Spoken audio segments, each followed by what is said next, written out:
Test, test.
All right, why don't I get started?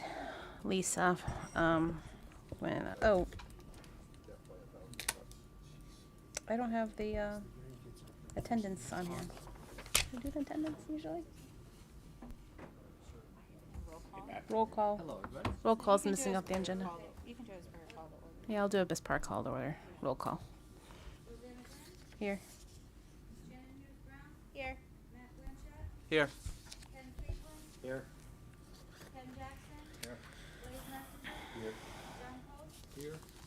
Jessica Lamb, here, Heather Jacob, here, Justin Macri, here, Amanda St. John, here, Jack Buckus, Joe Costa, Here. Joe Culata, Here. Town Manager Salvatore, here, Mayor Fortenbach, here, Paula Luna, here, Brian Grant, here. Is there anyone gonna do? That's everyone. Okay, thank you, Lisa. All right, agenda. Anyone have any changes or modifications? If not, I'll take a motion to approve the agenda. So moved. Thank you, Ken. Thank you, Ken. All in favor, say aye. All opposed, say nay. Any abstentions? Okay.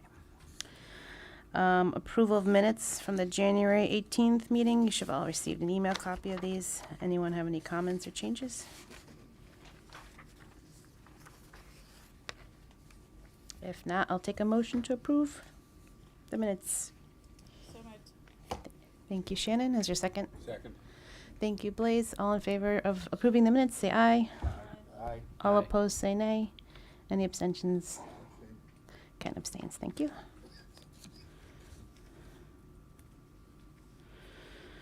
Public comments? Any submittals? No submittals. No submittals. All right.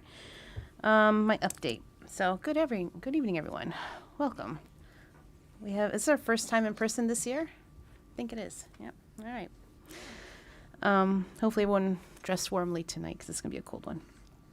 So we do have a packed agenda this evening, so I'm not going to be too long here. But before we get into it, I want to just provide some highlights of some of the things that happened in the background since our last meeting.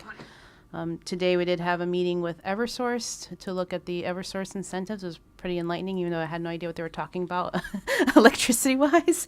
But we had all the right people on the phone call, so I'm guessing the right people understood what they were talking about and will help guide us to figure out what our best path is. To not look only at our short-term costs with building the building, but also long-term maintenance costs and long-term energy costs. Obviously, if you don't want to save $1 today to spend $100 tomorrow. So we have to look at the grand picture of it all. The biggest thing is the new cost estimate, which I'm sure everyone's excited to talk about. We reconciled some of the assumptions that were made that went into the estimates. So you get an initial estimate, and then you work through all the assumptions that go into it. So a lot of discussions are happening in the background regarding that, try to figure out what went into them. We did have a few meetings with both Perkins Eastman and the Board of Ed Administration to help sort out all the data and then the information that we had. One of the biggest discoveries is an issue pertaining to the CMS ed spec. So I'm going to be fully transparent here, as it is one of our held values on this building committee to be completely transparent and not hide anything. As we had alluded to at the last meeting, there was a concern that we were not working to the latest ed spec. So in fact, that issue was confirmed. Now, the only difference in the ed spec versions was the expansion of the auditorium stage, a change that was voted and approved on during the April 4th, 2022 Board of Ed meeting. This issue does go beyond our current design spec impact. It also impacts our initial estimates, as the concept estimate also, unfortunately, did not include the cost of the expansion, even though we were led to believe repeatedly, that it was. Many of you are probably asking how this happened and why. We had all the same questions, and unfortunately, we're dealing with the different project managers from then, so we don't really know why or how this happened. Can only assume. and it's never good to make assumptions. So later on in this meeting, we're going to get into more detail about the impact of this miss and what it means to our overall cost estimate. And, talking about the cost estimate, I will warn you all now that the discussion we're going to have this evening is not going to be easy or comfortable. But I want you all to go into this discussion remembering where our economy is today. Think about your last home gas bill, your last car gas bill, your grocery bill, clothes, the price of eggs.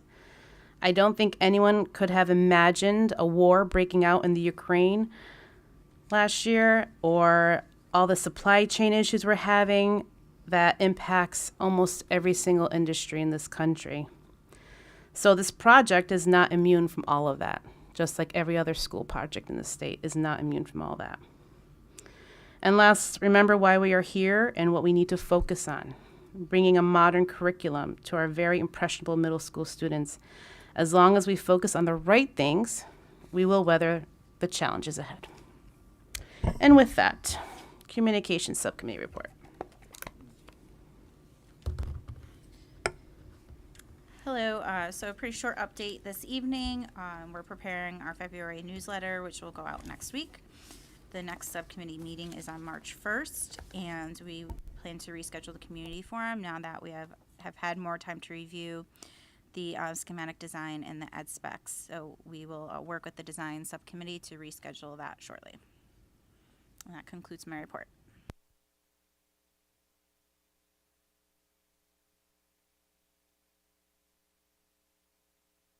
Okay, design subcommittee report, Heather. So the only update I had was that, as Shannon mentioned, the communications subcommittee, we decided to postpone the joint effort between design and communications committee for the community update, which will be rescheduled. And then earlier today I was on the call with Eversource, which you have already covered. And that later this week there is a meeting with the food services director to discuss the cafeteria design layout. And we also anticipate an upcoming meeting with town offices to review the traffic study. Thank you, Heather. And I will just add and remind everyone that our last meeting, we did have a tactical pause while we sorted out a lot of these questions that we had. I don't know if we can proceed after today's meeting. We're going to listen to Perkins Eastman and all the information they have to provide. We may need to have additional actions before we can proceed. There may be actions with Board of Ed, with the ed specs and so forth. So just keep that in mind as we go through this presentation. So, Joe, you ready?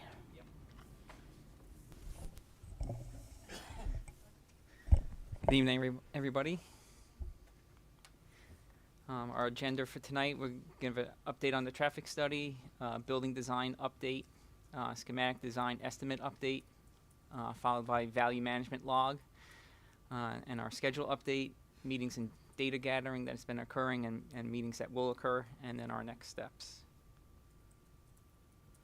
So the traffic study, we issued that today. We received that from SLR. So that was issued, and we're looking to have a meeting with town staff, hopefully next week, to discuss it. Yeah, Tony, I did send you and Amanda a request for that. I see that. We'll set it up. Okay, great, thank you. Thank you. Building design update. So following schematic design, we took a look at the building, and we had to make some adjustments to the overall gross square footage. We were slightly over the target square footage following SD. So we've been working to bring the building into the overall gross square footage. And that's square footage that's measured to the exterior face of the exterior wall that they use for the cost estimating. This does not include the stage expansion, right? This does not include the stage expansion. So the areas in blue are where we subtracted, and as we brought in, so one of the big changes as we right-sized Main Street to get to the code minimums, we brought in areas such as this. We reduced vestibules and brought those in. One of the biggest changes you'll see is the rotation of the science portion of the classroom wing. That resulted in a net reduction of 1,500 square feet between the three wings, the single-story wing here and the double-story wing here. as that rotated, it also created some ads. So there's some ads that are followed from that. And we could see the slight changes to the second floor. And this is a sketch of the classroom wing simplification. So that rotation still keeps the breakout space in each wing that will be used for academics, and keeps the science rooms the same size that they are per the ed spec, and the prep room there. So really that rotation, by squaring it off, saved 1,500 square feet. Where is that breakout space? So the breakout space, so you have the corridor here, and then it widens at the end of the corridor, creating an area here and an area that could be used in that corner by the window. And that's true on the second floor as well? Yes. Where the stairwell is? Correct. So the stair door, I believe, this is just a quick rotation, so the plan hasn't been fully updated, but the stair door is over on this corner, or it was per the SD plan. So it opens up this corner for one area and this corner over here for a second area.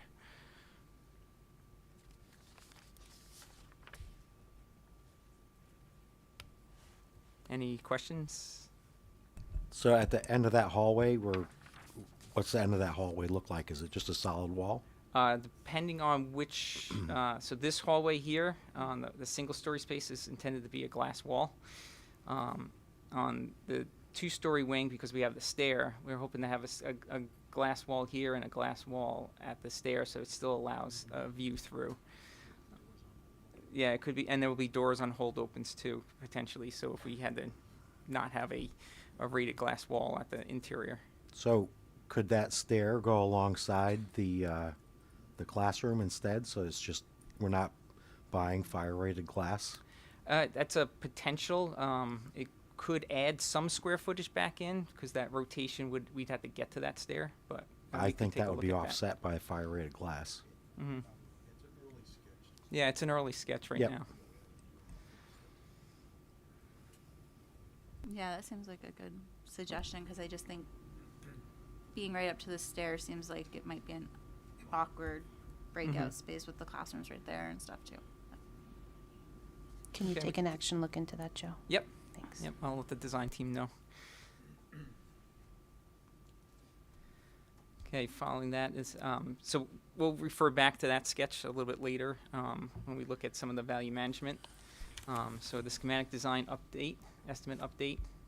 So this chart here is showing a comparison between where the estimate was in April for the concept estimate versus where the reconciled schematic design estimate is in January. So direct costs, so that'd be trade costs, was 40.7 in April.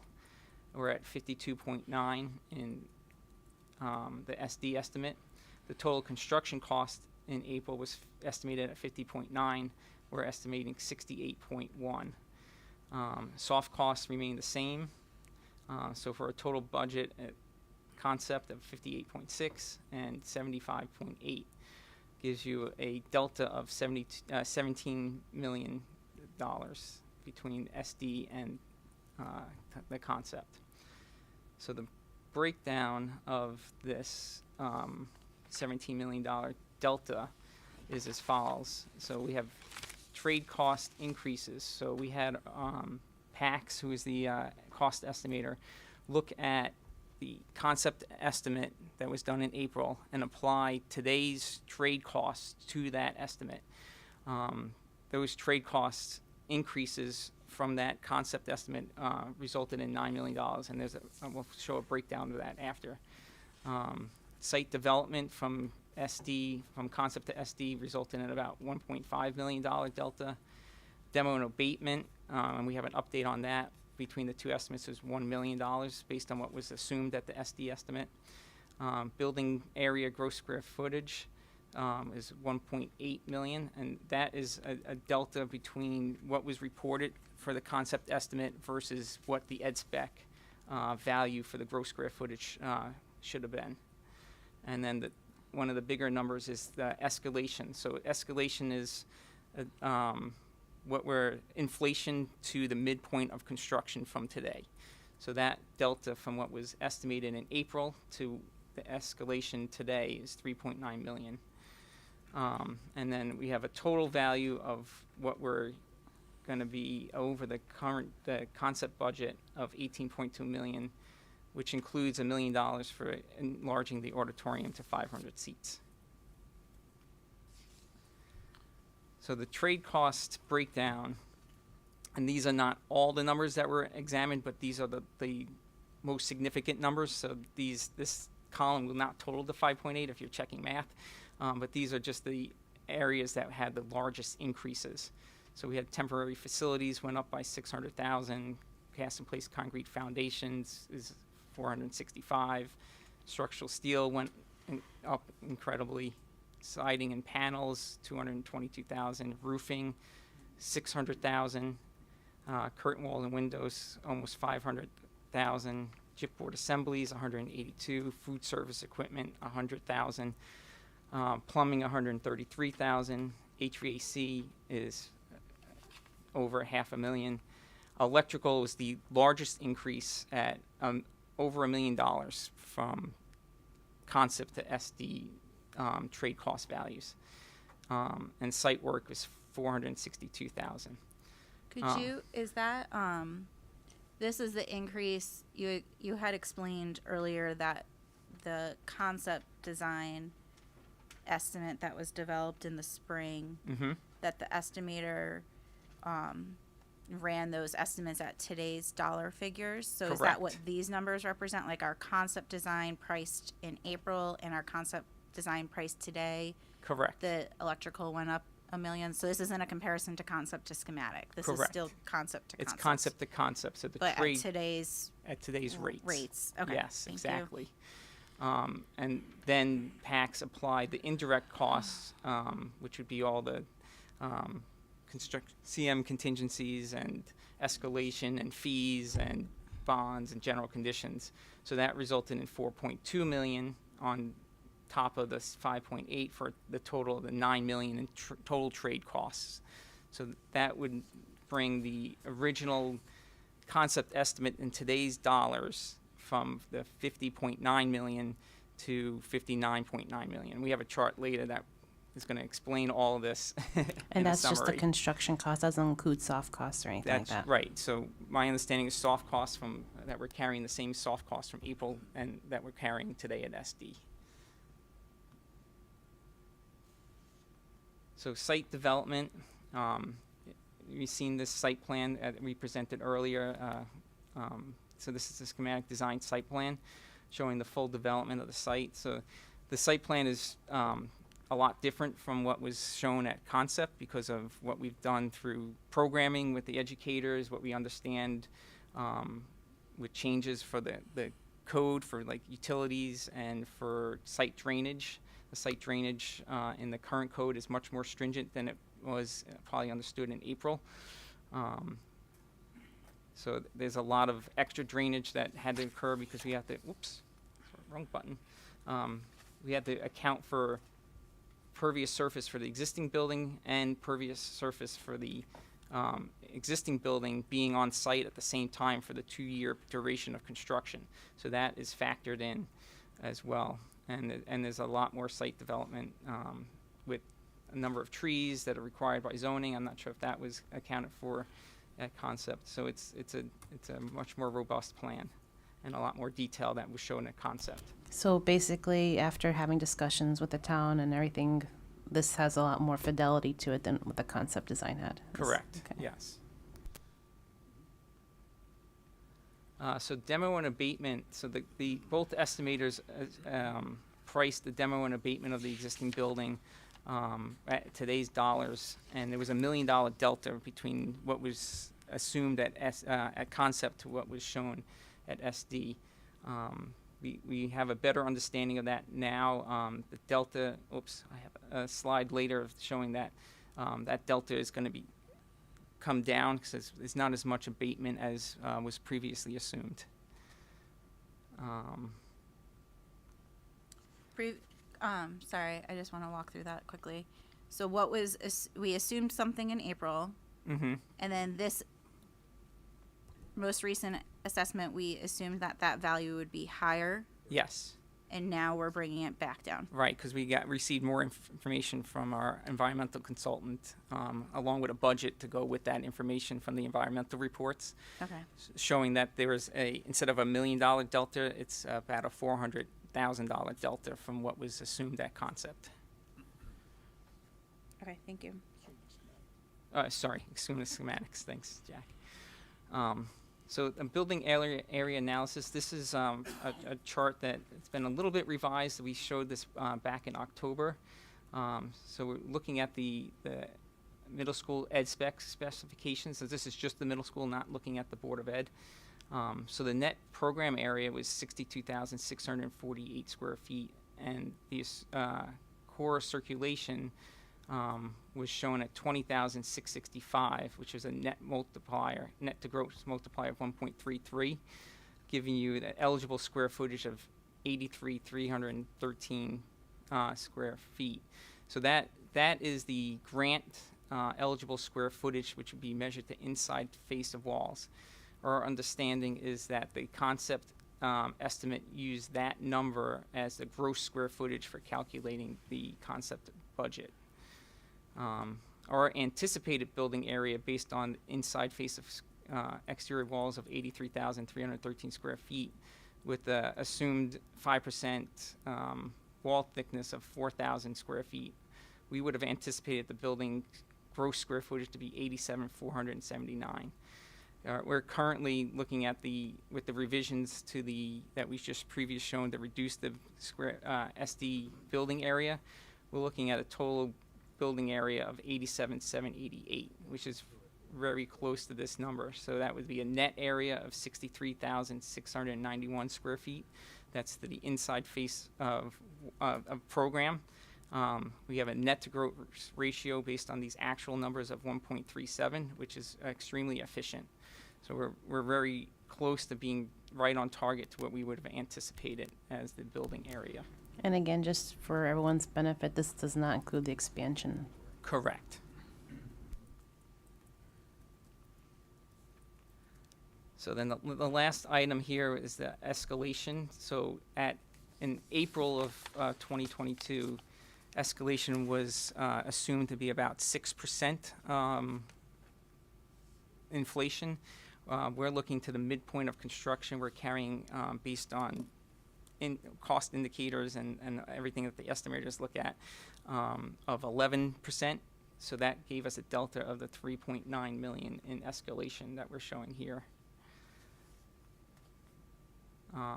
So then looking at the 500-seat auditorium, we were asked to give a quick price analysis of what that increase would be. So this is the 380-seat version at schematic design. So we reduced from SD, we had 22-inch wide or 21-inch wide seats. So we looked at reducing that to 19-inch wide seats, which would get you 380-seat auditorium at the SD square footage.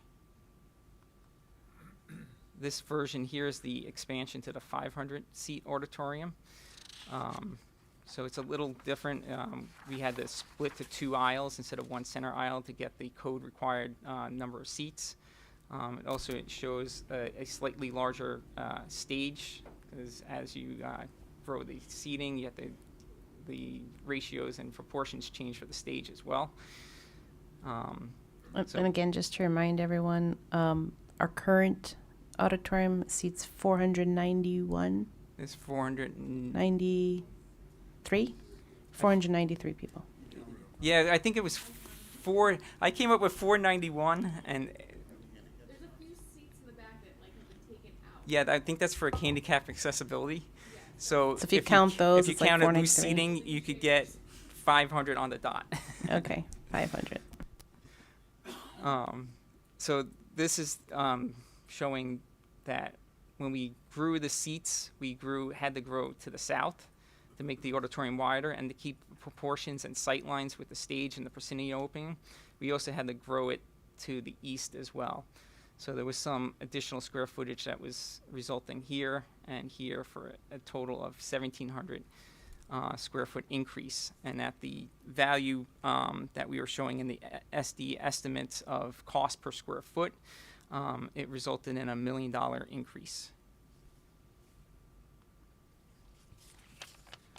All right, more numbers. So value management log. So we had our cost, we developed a value management log or strategies with our consultants, sent that to our cost estimator, and whoops.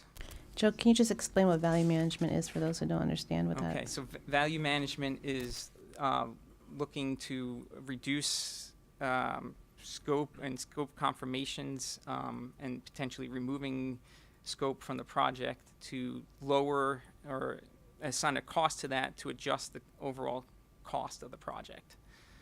Is that a good explanation? Basically, opportunities to reduce cost. Correct. Right. These have not been approved or reviewed, so they're just suggestions and recommendations. So we had quite a number of items. So this log is for site items and building items. So it consists of like concrete sidewalks in lieu of pavers. So that was almost 200,000 value. Removing bleachers, goals, and benches for the multipurpose soccer field, and either reusing current items that are there or transferring that to FF&E potentially. Reduce landscaping and trees by 20%. That would leave anything that would be required by zoning. So that 20% reduction resulted in 118,000 value. Removing the center parking medians is 40,000. Removing parking bay and the drive aisle. So there's a single loaded bay at the south end of the parking. If we remove those 16 spaces, it would result in a $126,000 savings.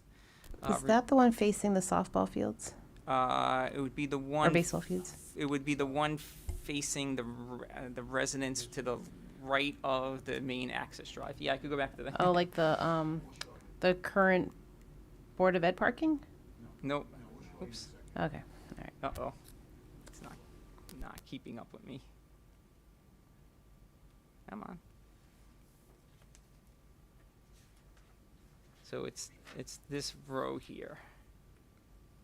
So that's 16 spaces that would be, and this drive could be reconfigured.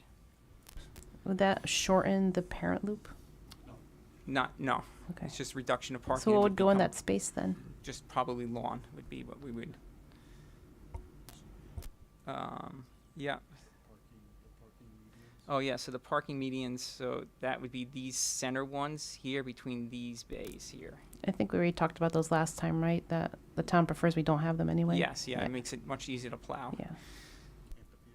The amphitheater is located here, so that would be 134,000 value. Outdoor learning station, which would be along this path, that was a small, it was 19,000. Was there any? So here's one of the larger ones for the site was, I think it was 432,000. So we have a screen wall that was priced as part of the SD estimate. If we turn that into a stockade fence, that would be a $432,000 savings. So you still get the visual screening, but it's not a robust wall. And then reduced spoils was another value engineering, 109. So what spoils are is any of the trenching for the utilities to get from here to the building. Those spoils would be replaced with fill that goes in those trenches. So if we could work with our civil engineer and landscape architect to take those spoils and use them elsewhere on the site to completely balance the site, including the spoils, it would result in $109,000 savings.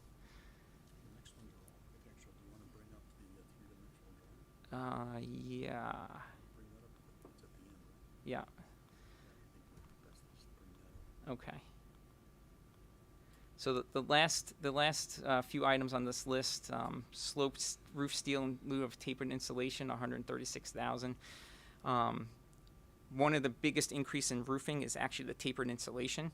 So instead of tapering the insulation on top of the roof deck to get the required site roof slope to get positive drainage as required by code, we would just pitch the steel, and that would result in just the minimum code required roof installation, and it results in a $136,000 savings. What's the trade-off in doing that? There, There isn't any? no, So why would anyone do the other version? A tapered insulation? I mean, yeah, Like, there's no benefit to that? it's just a different design. There might be some changes in the steel connections, but it's If, Mhm. if the building has a complex form, then it makes sense to do that, but these are rectangles. Right. So it's really easy to do here. Yeah, there'll still be some tapered insulation for crickets and things like that, but because if we completely pitched all the steel, you have to warp the deck, and that makes it very complicated. So you lose some of the savings by pitching the steel. So it's a little bit of a hybrid, but it's almost entirely sloped steel. One of the items that was shown was a vegetated roof that we would be proposing to eliminate, $234,000 savings. And I'll have to go down. We have a 3D version showing all these things. Reducing roof monitors and clear story, reducing roof screens, reducing trellis, and changing curtain wall for a storefront. I actually think we're gonna see all the. I think it's at, yeah. So we had it at the end. So reducing roof monitors at these spaces was a reduction in, and then the vegetated roof was 500? 234. The reduced monitors is 564,000. Roof screens, this is just a simple adjustment of reducing them, and then changing the material of them was resulting in 351. And then reducing trellises, there's a trellis here, a trellis that was reduced here. Oh no, I think that one was kept at the cafeteria, and there was one at the Board of Ed. Does that mean you don't have like an overhead, like over? Yeah, it's basically an overhead screen. There wasn't a canopy. I'm sorry? It's not a canopy. It's not a Yeah, it's canopy? open. Yeah, Oh. it was open. It's more of a like not it's sheltered. a sunshade device. Oh, okay. And then the last one is reducing curtain wall in lieu of storefront. This one is something that we would. It's one of those that's not going to really be a value management. Something that we would probably recommend anyway is the height of this these windows here in the music rooms and the fitness room was over 10 feet, so it got priced as storefront. I mean, as curtain wall. So through detailing, we bring it to a 10-foot height overall from sill to head, converting it to storefront. Can you speak this language? Any issues with any of these? I mean, I don't know Yeah, like what's the roof screens, monitor? the monitors. What does I don't know what that that is. I think those are no-brainers. Yeah, I'll just go through 'em. Okay, thanks. The landscape, Should I leave this one? is it on? Okay. There it is. All right, for landscape, concrete in lieu of pavers, I would recommend that. Remove bleachers, soccer goals, team benches. I think we need to look into that a little bit and see if that could be absorbed into our FF&E budget. Or if there's we can reuse something from elsewhere. So I would recommend that, but I think we have some homework to do. Reduce landscape plantings. I've worked with Mike Segan, and we do this all the time with him. Is there an opportunity to go like to a higher percentage there, or is that limited by something?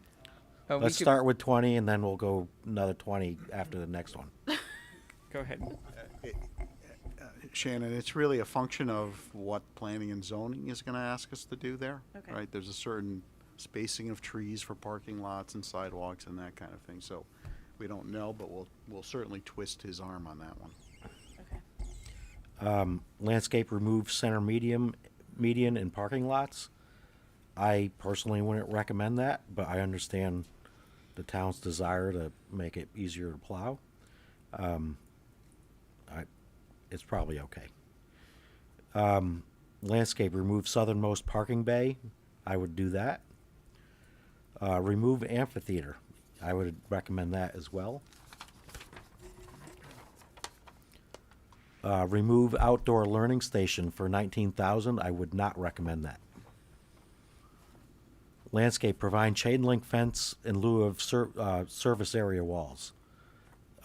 Absolutely, because we're not going to pay $500,000 for masonry walls. Landscape, remove realignment of Porter Road.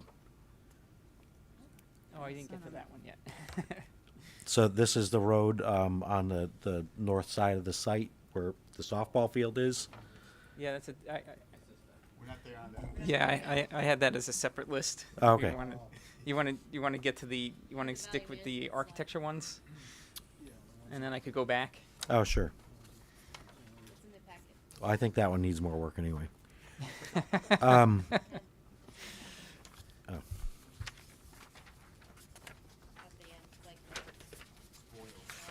We don't have page numbers. like the third page from the end. Third page from the end. Oh, right there. So you're on reduced spoils would be the next one. Yeah, I'd recommend that. Slope steel roof, no brainer. Do that. Eliminate vegetated roof. It wasn't necessary anyway. Reduce monitors and clear story. I say yes, but I think we might be able to. I just went through this on another project, and the way we got rid of the clear stories, but we put in some really cheap skylights, and that really helped dramatically. So Sorry, can I just get a question on that? So is that, we're talking about having some of the roofs where they're elevated to let natural light in? Yeah. Correct. Is that what we're referring to? yep. Okay, because it's by virtue of, I guess, sloping the roofs, I was still under the impression that there's still those windows on the risers, but So you're saying getting rid of those windows? Is that where? So not all of them. Not all of them. Right. So But it's a I think it's a we could- reduction. Yeah. We can reduce that, and we may have needed to do that anyway, as they got further along. gotcha. Yeah, we haven't So done it's not a eliminate, full it's just reduce. study of Main Street and clear story in that, so there might be further reduction that we might as we move through design development and finalize that. So with how much they've taken out there, it probably doesn't make sense to add a skylight. But I don't see an issue with that. Reduce roof screens. I don't see an issue with that, except It was a reduced scope and then a change of type to I would not do ballast mounted roof screens. But they do make roof screens that you can attach back to mechanical units. Yep. Yep. So that might be a better solution. I'm sorry. What's a roof screen? I was So about to go. you have those big ugly boxes on top of a building, and then you put like a metal fence around it to screen it.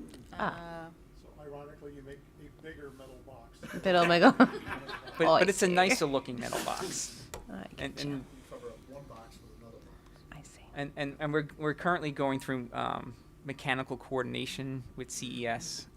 So there might be opportunity to further reduce the roof screens once we have a better understanding of all the rooftop units.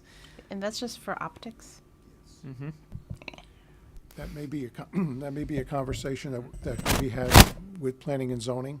Right. I mean, ordinarily, roof screens are intended to shield the eye of the passerby in the public way from ugly mechanical units on the roof. Yeah, you can talk to engineers about why they make their mechanical units ugly.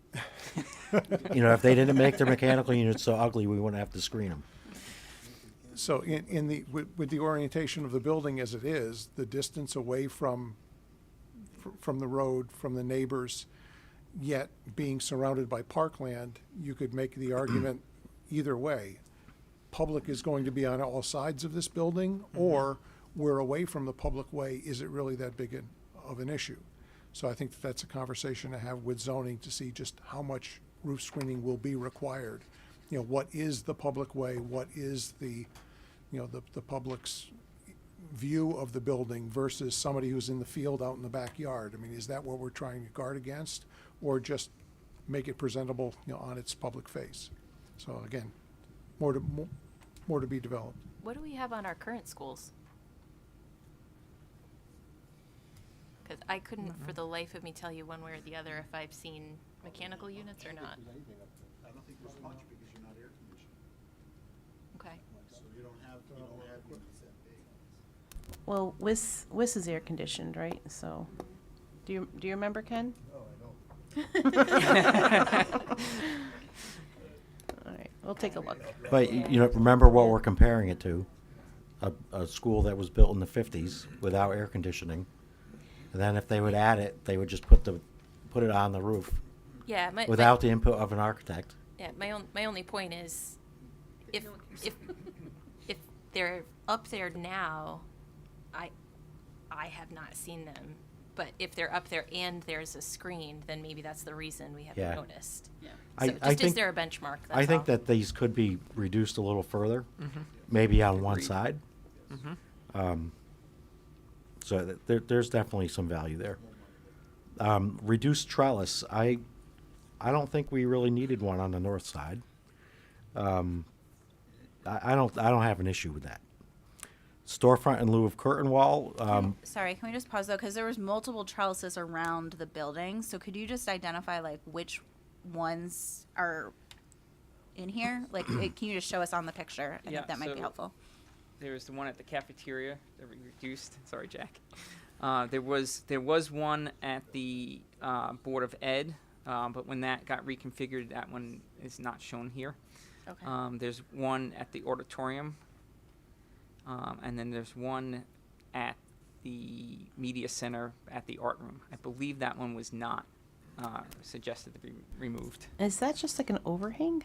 It's like a series of beams that create a sunshade. Sunshade. It's like a pergola, yes. Okay. Would there be benefit to that though in the outdoor, like if, The cafeteria, yeah, the eating area, outdoor I- eating area. that's what I was thinking about. That's north face, yeah, So, so it Have a does, lot of that's not light. going to help. right. so it doesn't matter. Okay. What about that east-facing wall? Since we thought we might have light issues there. Here Yeah, with the storefront, yeah. so we would still have the sunshade devices. Oh, okay. It would just go from curtain wall to storefront, and it's just a height adjustment. So it still functions the same way. Okay. You would still have 10 foot of glass. Okay.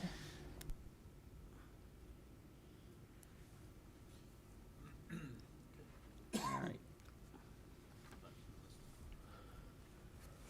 All right, so the other portion of the value management log was the gross square foot reduction from the SD to where we are currently, which resulted in a $1.3 million value to bring it to the target square footage. The demo and abatement confirmation was a $600,000 value. So the Porter Road realignment, and this one is valued at $500,000. This will take a lot more study to be able to bring the softball field down, potentially reconfigure the building, and we got to find space to not do the road realignment. It might also result in rotating the softball field to not be a preferred orientation as well, to make it fit, or potentially a shorter porch, so shorter outfield to get it to fit within the site and the constraints that we have with the existing conditions. How much design work do you think it would cost to figure all that out? Not sure. We'd have to. I think we would do a sketch, Rosanna, like we did for the auditorium, about that level. Okay. And if you wanted to pursue that. Right. About a $500,000, it's certainly worth it. Take a look at. Yeah. Joe, just so the first two, I mean, the gross square footage reduction, that's basically half to half in the sense that we have to keep the size to the state requirements.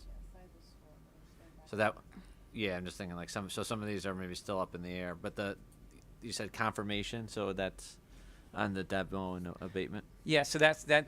I use the word confirmation because we received information after we had SD, Yeah. the environmental reports, and then budgets from our environmental consultant that showed that the estimators were assuming a very conservative number in the estimates of basically demoing the entire building as bulk PCB waste, which is not going to be required. Okay. So that confirmation brought the estimate down by 600,000. So that's not Okay. really it's not really value management. It's just an adjustment. It's a factual. Yes. Okay. Okay. That's great. One of the other options for the mechanical systems that was CES presented a couple of meetings ago. This would be going to option 1, which is the all-electric HVAC option. So this would have the lowest upfront costs. It would potentially have higher operating costs, but it would result in a $400,000 savings over the option 2. Right, there would be no fuel burning appliances in this option. So it would be closer in some ways to getting to net zero energy and decarbonizing the project. Do we have a life cycle cost analysis on that? I could ask CES if they have that. I think they might have presented that a little bit in their presentation.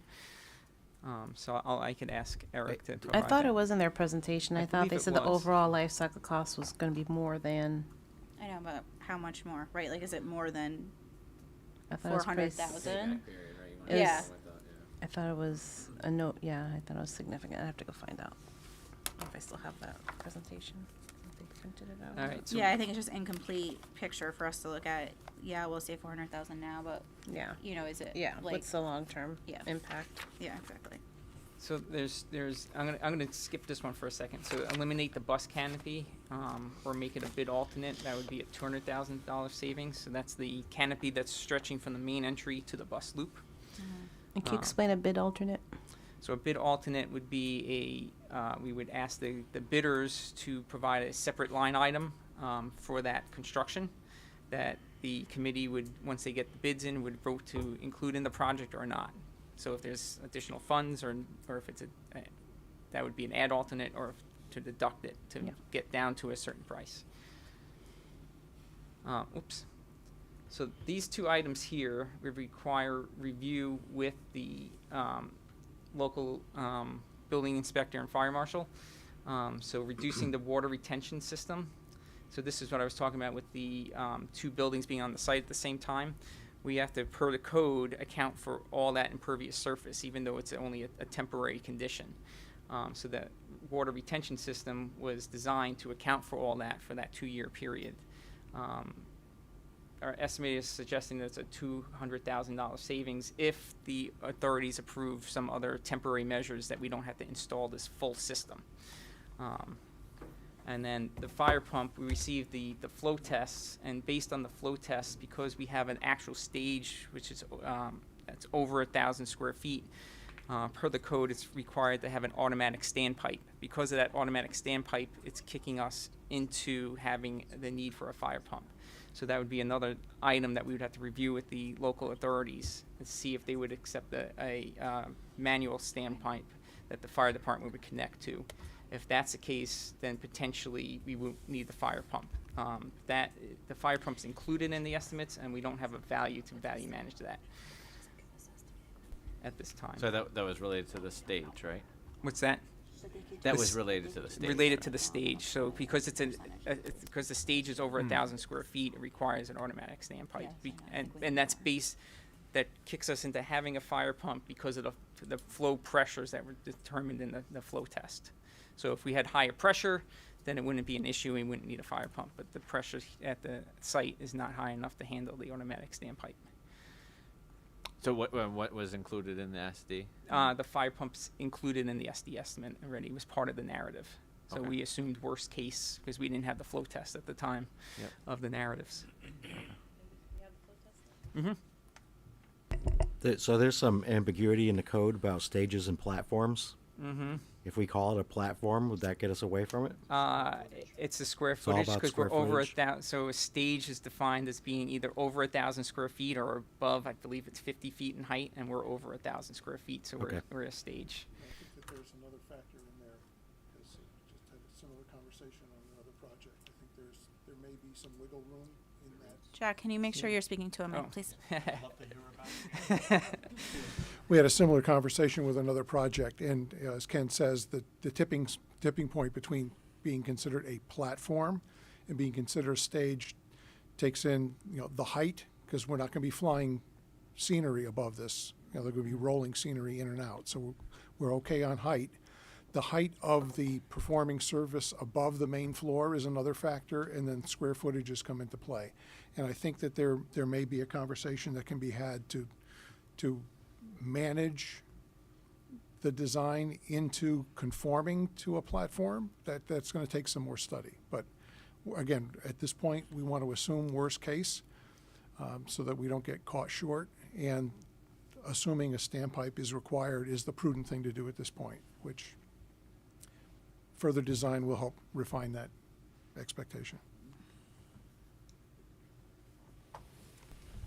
Okay, so this chart was thankfully helped by Shannon who developed this chart for us. It was a great way of looking at it as a good summary of where we were at referendum concept estimate to where we got to the schematic design estimate to where our potential cost would be with the value management that we just discussed.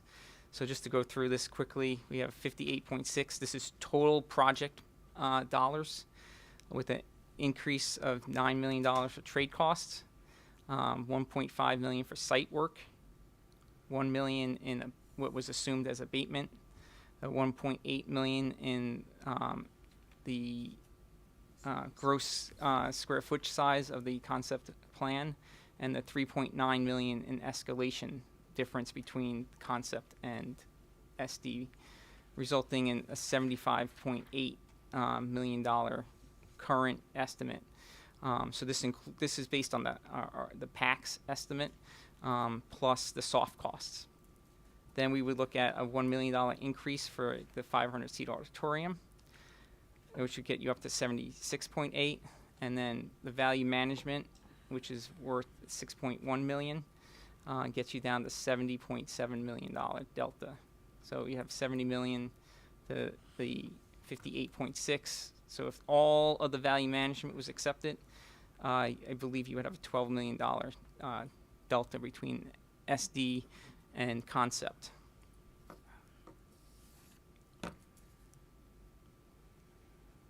So options for moving forward from that summary. So it would be appropriate additional funds to construct full scope of the project, which would be $18.2 million. Appropriate additional funds after value management, which would be $12.1 million. Or reduce project scope by 30% to meet the 58.6 budget, which would require potentially reducing building area, reducing site development, further controlling temporary improvements, early procurement packages, which may or may not result in savings, and bid alternates.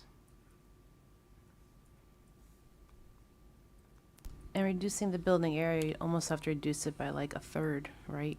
If you It would just be significant. It if wouldn't be just like a couple hundred square feet. correct, if you just reduce building area, it would be a third. It would be 30% of the building area.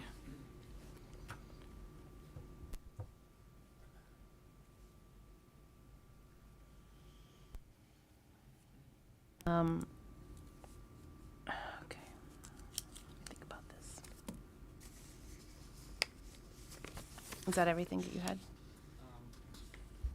That was everything on the estimate. I don't know if you wanted to have any discussion before I move on to the Yeah. standard part of our Let's discuss. presentation. Let's discuss. What's the rest of the value management stuff that's in here? So that log there, we kind of condensed that for the presentation. So there was multiple trellises that were shown. There was multiple.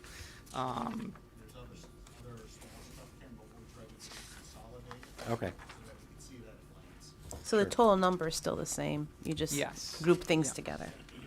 Yeah, I think there don't- was 3 different trellises, there was 3 different monitors showing Right. that, there was. And I think it's important to remind ourselves that this is an estimate, right? It's based off costs today. In some areas, we've noticed that costs are going down. In some areas, costs are still going up. So we don't know where we're going to be when we actually go to bid. We do have an option to see how bids come in if we wanted to wait that long, or not. I don't know if the answer really comes down to us or the town. Is Steve still here? Mr. Mayor. So I think our options are, when do we have to kind of face the music on this? Do we want to wait until we actually go to bid and get real values and see what we're really dealing with? Or do we want to assume worst case and work to the best case scenario as much as possible? Oh, we're at worst case scenario. I mean, this is. I just have to say that. How is it possible that the estimates were so far off from the beginning? I guess that's my. I understand you're talking about, trade costs. It just feels like we started off from a bad number. I don't think anyone expected a 22% inflation rate. I'm just saying it just feels like it's. Maybe we didn't start with a good number, but we're here. We're where we are.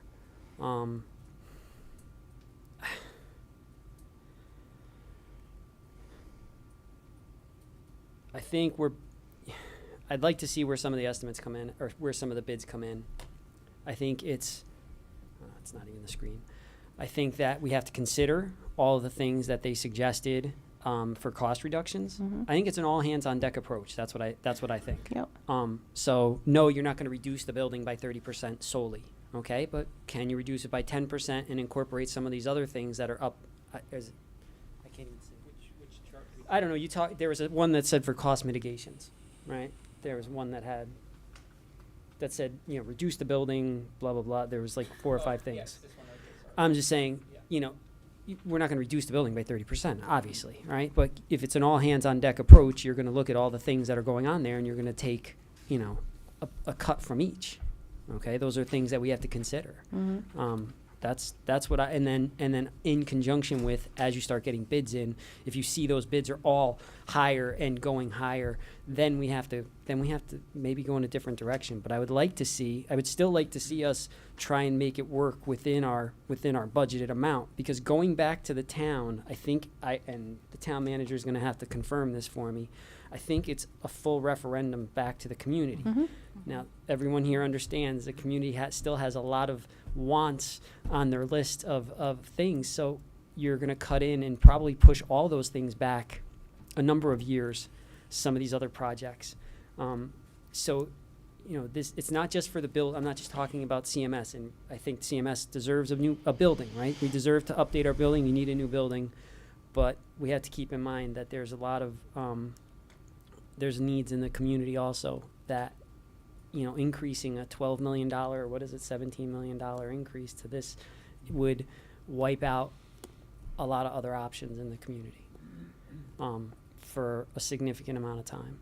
And just remember that the 12 million is total, so we would be responsible for 60% of that. All that, so that would be covered as part of a reimbursement from the state. Yes. Whatever increase, that would be uncovered. Yep. At least 40% or whatever, 30%. They'll whatever give it us is. 40% back. All right. Have you been approved for that amount? We will find out in June, but we are on the list. Yeah, but right now you're only approved for what? For the Per the referendum, we were approved for 58.6 million. would you have to go back to the drawing board to the state if it goes You're up? allowed to go back once with an increase. Okay. Without any change in timeframes or anything like that. Right. All right. Yep. And usually wait till you're after go to bid, after you see what the actual costs Sure. are going to come back as. Sure, because you have actual numbers in hand, Right. of course. Yeah. I think it's an all hands on deck approach. I think you got to try and you're going to have to nibble away at what they're already talking about on the things that they've listed up there. I hope it's still up there, and start to see where bids come in at. Maybe they're overestimating some of the costs, and then So we won't get bids till July. So we'll have to wait till July to find out what the real numbers look like. at least some of them come in and see if they're in line with where they're saying they're coming in at, or they're estimating them to come in at. If they're in line or if they're higher, then we're going to have to move in a different direction. But we're also going to have 2 more estimates. We'll have one after design development, another one after CDs, so we'll get even before it goes out to bid, we'll have a pretty good sense of where it's going. Yeah, my only concern is when you start impacting the building, right? We have to go into a design with a plan. And if we start chipping away at the actual building area and then come to find out, oh, all the costs, we're going into recession, everything's coming down. It's like, you can't change that when it's too late. So I'm wary about cutting out curriculum prematurely. Well, Rosanna, that's where add alternates can be used. Something that But not for square footage, but not for though. square footage. You would take features that could be added after bid day, things that, your function is the same, you're meeting your requirements of your ed spec, all with your base bid. And then features such as, upgrading a finish or adding something that is not core to the ed spec. We talked about the amphitheater. If the bids are good, we'd like to have that. I don't know if we can afford it yet, but if you package that set of documentation as an add alternate and you find that the prices have improved, then maybe on bid day you can afford that. So then you add that alternate into the scope of the contracts that you sign. But the base bid is all the core must-have items.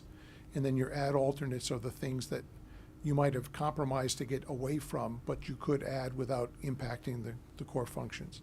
And that's not a change order? No, that would be awarded at the contract signing, or in this context, Rosanna, get the bids and don't exercise the alternates until after the referendum passes. I just want to echo what you said. I have a very hard time swallowing knowingly building a building that's too small. Yeah. Like, I think that's I think it's very short-sighted, personally. I extremely mean, there may be opportunities in the ed spec, like we had talked about areas that we questioned whether or not we really needed them. There's definitely opportunities, but I wouldn't sacrifice like classroom sizes. And I mean, right now the ed spec is, in my opinion, as lean as I've ever seen an ed spec. Like, I don't see where you could even think about cutting out stuff. Madam Chair, can I ask a question, please? Yes, please. I'm sorry, Tony. Go ahead. Jack's kind of heading in the direction I was going. What's the bottom line that you need to build what you feel is going to be adequate? Well, at this level of document development, I think, Joe floated a number out there. If somebody said, Are you saying the 12 million number? Yeah, I'd be comfortable with that 70.7 million if we exercised all of these value management options. So the mayor's correct, but I can't say definitely. It goes back to referendum in all probability, but I got to talk to bond council tomorrow. But do we wait until we get actual bids to see how much it actually costs? If I may, I will talk with bond council tomorrow and see what the recommendation is. Okay. And it may be, as the mayor stated, let's, go forward somewhat, but if you're saying the bottom line is the 12 million, you're still looking at a $70 million school. So and there's two schools of thought on seeking additional funds. We got this exact problem in another project of similar starting value, let's put it that way. And the conversation with that building committee last week was, do we go to referendum next month, or do we go to referendum after the bids are in? Because there was a concern of that building committee of, if the community's not supporting, in this case, a $70 million building, why are we going to continue to pay for design on something that's going to get shot down, and then we can't build the reality is we can't build a $58 million project for you Yeah. with that scope. It's not gonna happen. And that's something the mayor and I have been talking about, so, I think the best way to go forward at this moment is I have a discussion with bond council and then, see what the options are. But you're correct. And that would be something I think the council's gonna have to take up, because first and foremost, you're gonna need the council, to have this even go to referendum. Right. And again, in the context of that other project, which is, that's number 4, this is the 5th in a row where we've experienced these same problems in the market. The thought there being, do we go to referendum now, and if we're looking, maybe we can get down to 12 as the delta, do we ask for 14? Because we don't know what's gonna happen between now and bid day. Yeah. Or do we wait to bid day and find out, you know what, we don't need 12, we need 11 and a half, or we need 11. And, should we wait until afterwards? Again, on that other companion project, we had our review meeting with the state, similar to what we have scheduled for Cromwell next week. We had that other meeting yesterday morning. And the state has been consistent in their request. They, their response was, thank you for the information. You're not unique in this position. And our recommendation as the state is come back to us when you know the actual number. Come back to us after your bids. And after you've adjusted, I know on a recently bid project, we had a number of ad alternates. After the bids came back, there was a meeting with the Board of Ed, the Board of Finance, the Board of Selectmen, and they agreed on which of those alternates were important to the mission of the school and which they could live without. That computed the bottom line number. That number then went to referendum and passed. That number is what we're meeting in 2 weeks with the state to present for a reauthorization, but they're absolute numbers post-bid. So really the thing that allowed the town to continue with design and move into that realm of come back, I'll tell you what I need for referendum after bid day, was that we had those early conversations with the important boards of the town, Right. with transparency, saying, this is ugly, it looks like it could be X. They said, well, we're hoping you can do better than that, as we've discussed options to do tonight. We'll wait till the bids are in. We're comfortable with you proceeding to where there's a point of certainty. So yes, we're at risk for the cost of design and bidding, but we want to know the real number. And we were successful, I think, 3-1 at the original referendum, 5-1 for the reauthorization.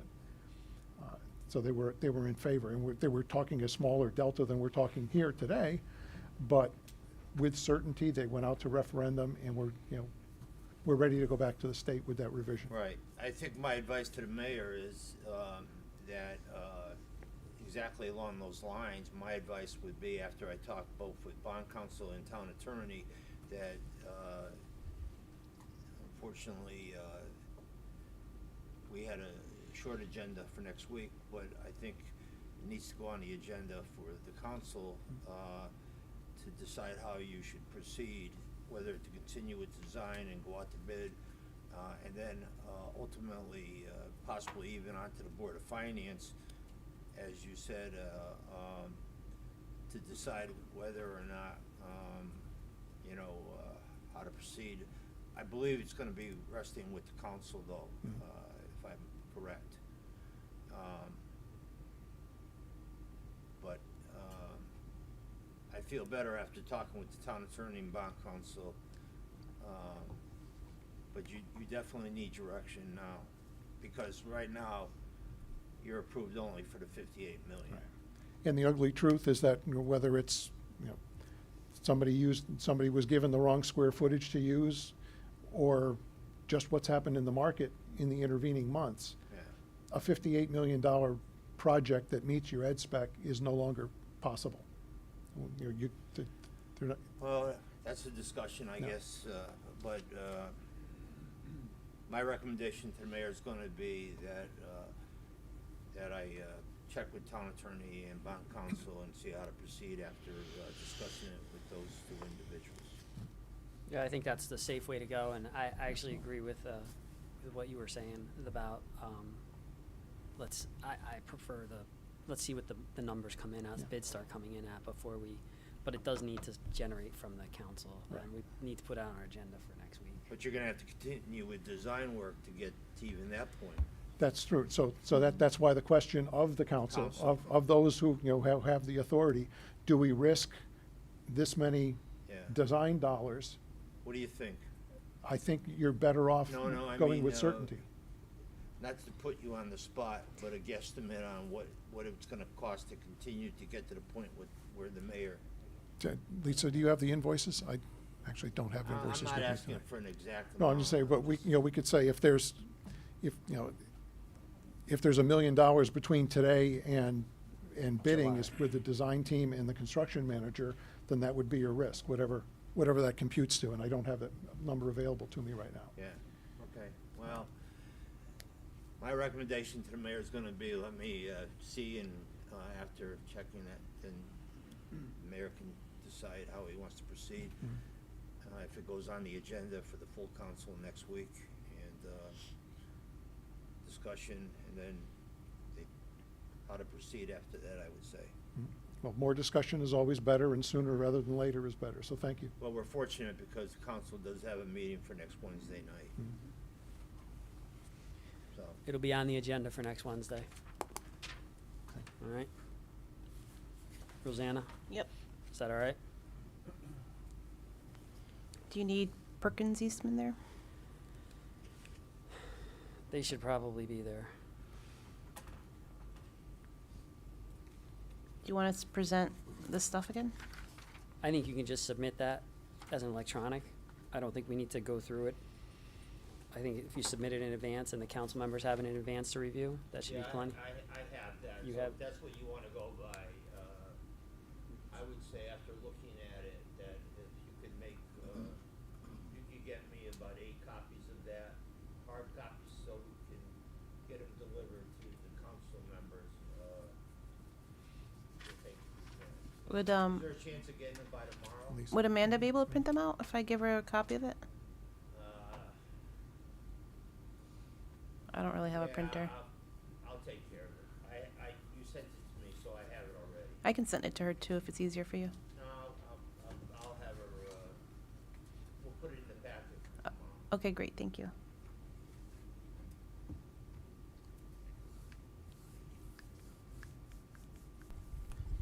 I have one question before maybe we move on to the schedule. I've got another question too. Go ahead, Matt. So yeah, understanding we're gonna get a couple more cracks at estimates and then the bids obviously, but the total package cost, like we said, the 70 million post the value management options, having the 7.7 million soft cost in there, is that an area that we should poke at? Because I think at one point when we started this project, we started with 20% of construction costs as our soft cost budget. Then at the I guess pre-referendum design, it became 15%, and now if we hold 7.7, it's close to 10% of the. It doesn't account for say inflation and 68 cost of million. material. That's the thing. One of the previous conversations was, should we take scoreboards and benches and bleachers and roll it into FF&E? We're finding that the cost of furniture and equipment are rising as well. So, Yeah. yes, it can make the construction estimate look nice. Look, I made this $300,000 line disappear, Yeah. except it didn't.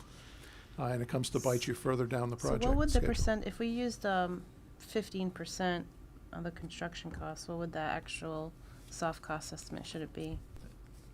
Yeah, it would be like $10 million. It'd be I like think it's 10 on million? slide 10. Well, just saying, slide 10 has the 7.7 kind of plug mean, from like- the prior estimate. But if it's based off the construction costs, right? So if total construction is 68,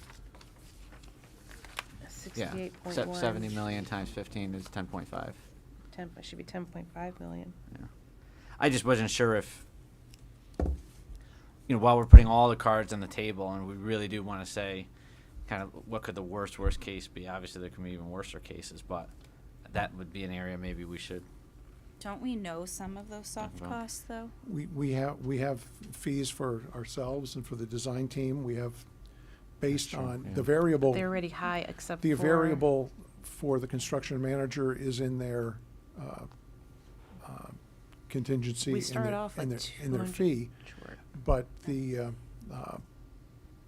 the staffing cost, if we're building the same amount of building in the same duration of time, the core of their general conditions doesn't necessarily change. But, you know, their fee is based on the cost of construction. The contingency that they carry for what-ifs varies with the cost of construction, and those have been factored into the estimate already. So there's sort of soft-ish costs, but the softer side of the construction cost. True soft costs would be fees, furniture and equipment, technology, and pardon? Special consultants, right. So if our opportunity, you know, to manage risk on the furniture and equipment and technology side is there, where we can offset what's happening in the market, great. If we don't think that we can tighten the belt on that, then maybe that's something that needs to be rebudgeted as well. All I know is that we start off about $200,000 short. We had to pull out a contingency right off the bat. So, I think everyone's reaction to that 7.7 million at the start of this was kind of cringy. So to your point, Matt, if we have to go, we should probably be more, you know, think about all Yeah, that. if we're gonna go, Yep. I would say put our best foot forward while we get a chance to right I mean, now. and again, it's not like the approval of this budget means we're going to spend it all. It means that we're always looking at ways to minimize our costs smartly, getting the best value for what we're spending our money on. I can very confidently say that no one on this committee is, you know, trying to gold plate anything. We're not. But we are trying to build a building that is going to last 40, 50, 60 years, and it's going to meet the academic requirements for our middle school students. I think that's the focus, you know. So, Yeah, and the construction manager at risk, when we get the bids, is that bid just for the construction costs? So if we knew the 68 million, then the construction manager's at risk to manage that 68 million, but does the FF&E part, that's outside their. That's outside their purview. Okay. Right. okay. Joe, one question I had was, so on the PACS value management log, they have a starting value here of 68 million. But then we all know that there's below the line percentages that increase that cost. So the 12.1 million are the recommended changes here. Do they include the below the line percentages? Yes, he included that in the value management. You'll see a line item at each line, each category. I think it's a 22 point something %. I think that's what he was accounting for the. Oh, below the indirect lines. markups. Indirect Okay. markups. Good. Yeah. Thanks. If I could, just to clarify, PACS, who is the estimator that Perkins Eastman is using, was the same estimator that worked on the concept. So after the considerable amount of reconciliation that PACS and Newfield did on their two estimates, there was a good comfort level that everyone was looking at the same project, and that the costs were not very far apart. Brian, under $500,000 in the perspective of one estimator versus the other. That's very tight. So we had confidence level that, you know, the numbers that we were using to present to you tonight were stable numbers. You know, they had veracity. The other interesting thing about PACS is that they're the same estimator, as I said, that did the concept. So he had all of his data on what units were used to come up with the concept. That's why he took those new cost values, applied it to the takeoffs from his original estimate, and came up with that $6 million, whatever, the $9 million delta. So he was updating his own data to today's market, which gave an even not a good message, but a message that had, you know, some consistency and reliability behind it.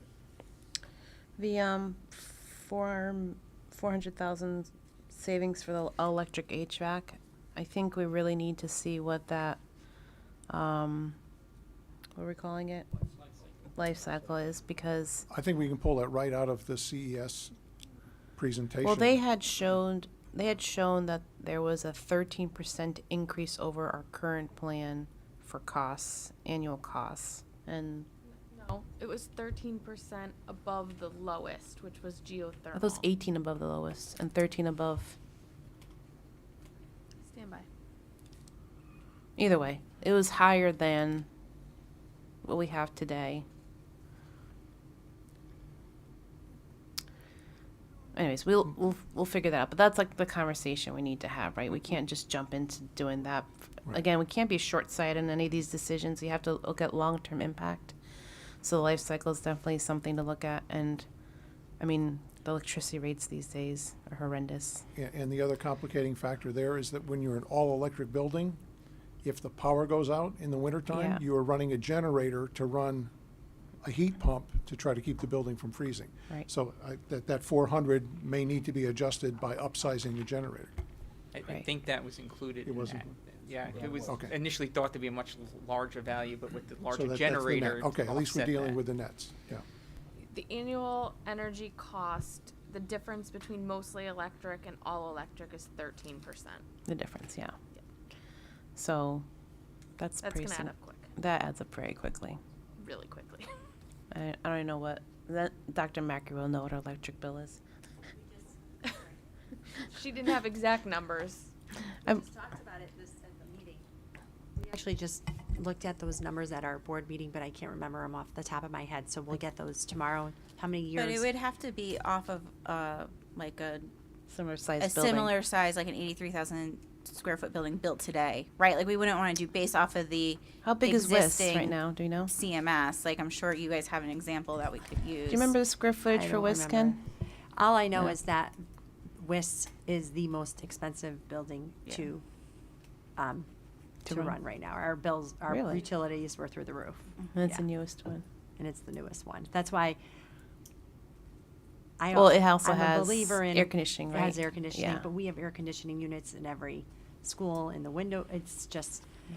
I worry about that. I worry about this just because of the reality of what I'm seeing. I'm sure we would expect to have cost savings, but it doesn't look like that happened with WIS.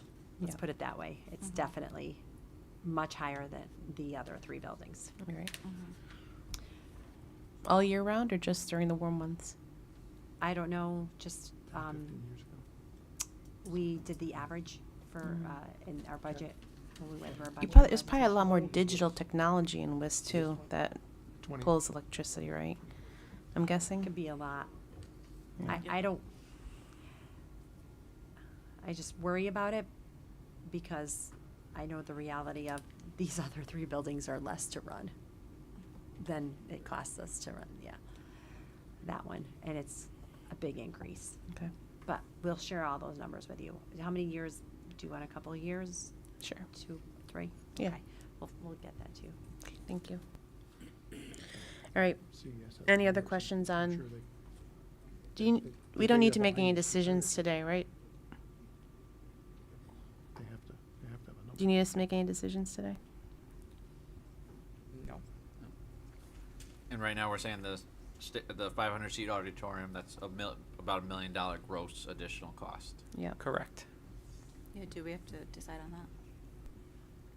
So stage size is set. Unless we want to open that for discussion and go back to the Board of Ed to change that. But we should talk about the seating size. So we can open up that discussion. The ed spec right now requires a 250 seat minimum. The current middle school has, I think we said 493, call it 500 seats. So the town, the administrators are all used to a 500 seat auditorium.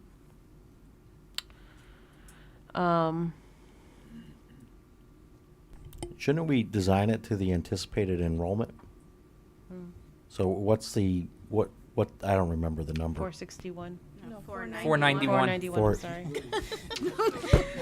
Wow. 491? We all knew that one. 491. Save All those right. 9 seats. It's So it's the same. That's what we're trying to say. That's what we're trying to. I don't think the projected went up at all much. No. I don't know, unless they're building more apartment buildings in Cromwell, I'm not sure. Would it be cleanest to just do this through a revision to the ed spec? To clarify the requirement instead of a minimum of 250, just come out and say from an 500 square feet, educational requirement, 500 seats. we want 500 seats to fit the capacity of the school and teachers. Then would that make our argument stronger if we go to the state for a waiver to justify that's part of the curriculum? In order to argue for a space waiver, you would need to have something concrete, like an amendment to the ed spec, yes. Okay. We were discouraged from doing that by the other firm. Can you, and To modify or get Yeah. a space waiver? to modify it, we had pushed for the 500, they told us not to. Since we're likely, since we will be going back to the state for a grant revision, the three general categories that drive you to get a grant revision or to file the paperwork are a change of scope, a change of financing structure, or a change of cost. So we've got at least two of the three. We've got scope, where we want to talk about the auditorium change, so that's the appropriate time to present that. We know we've got cost, and I don't know that the financing model that the town was going to use is going to change at all. So we would have those two items.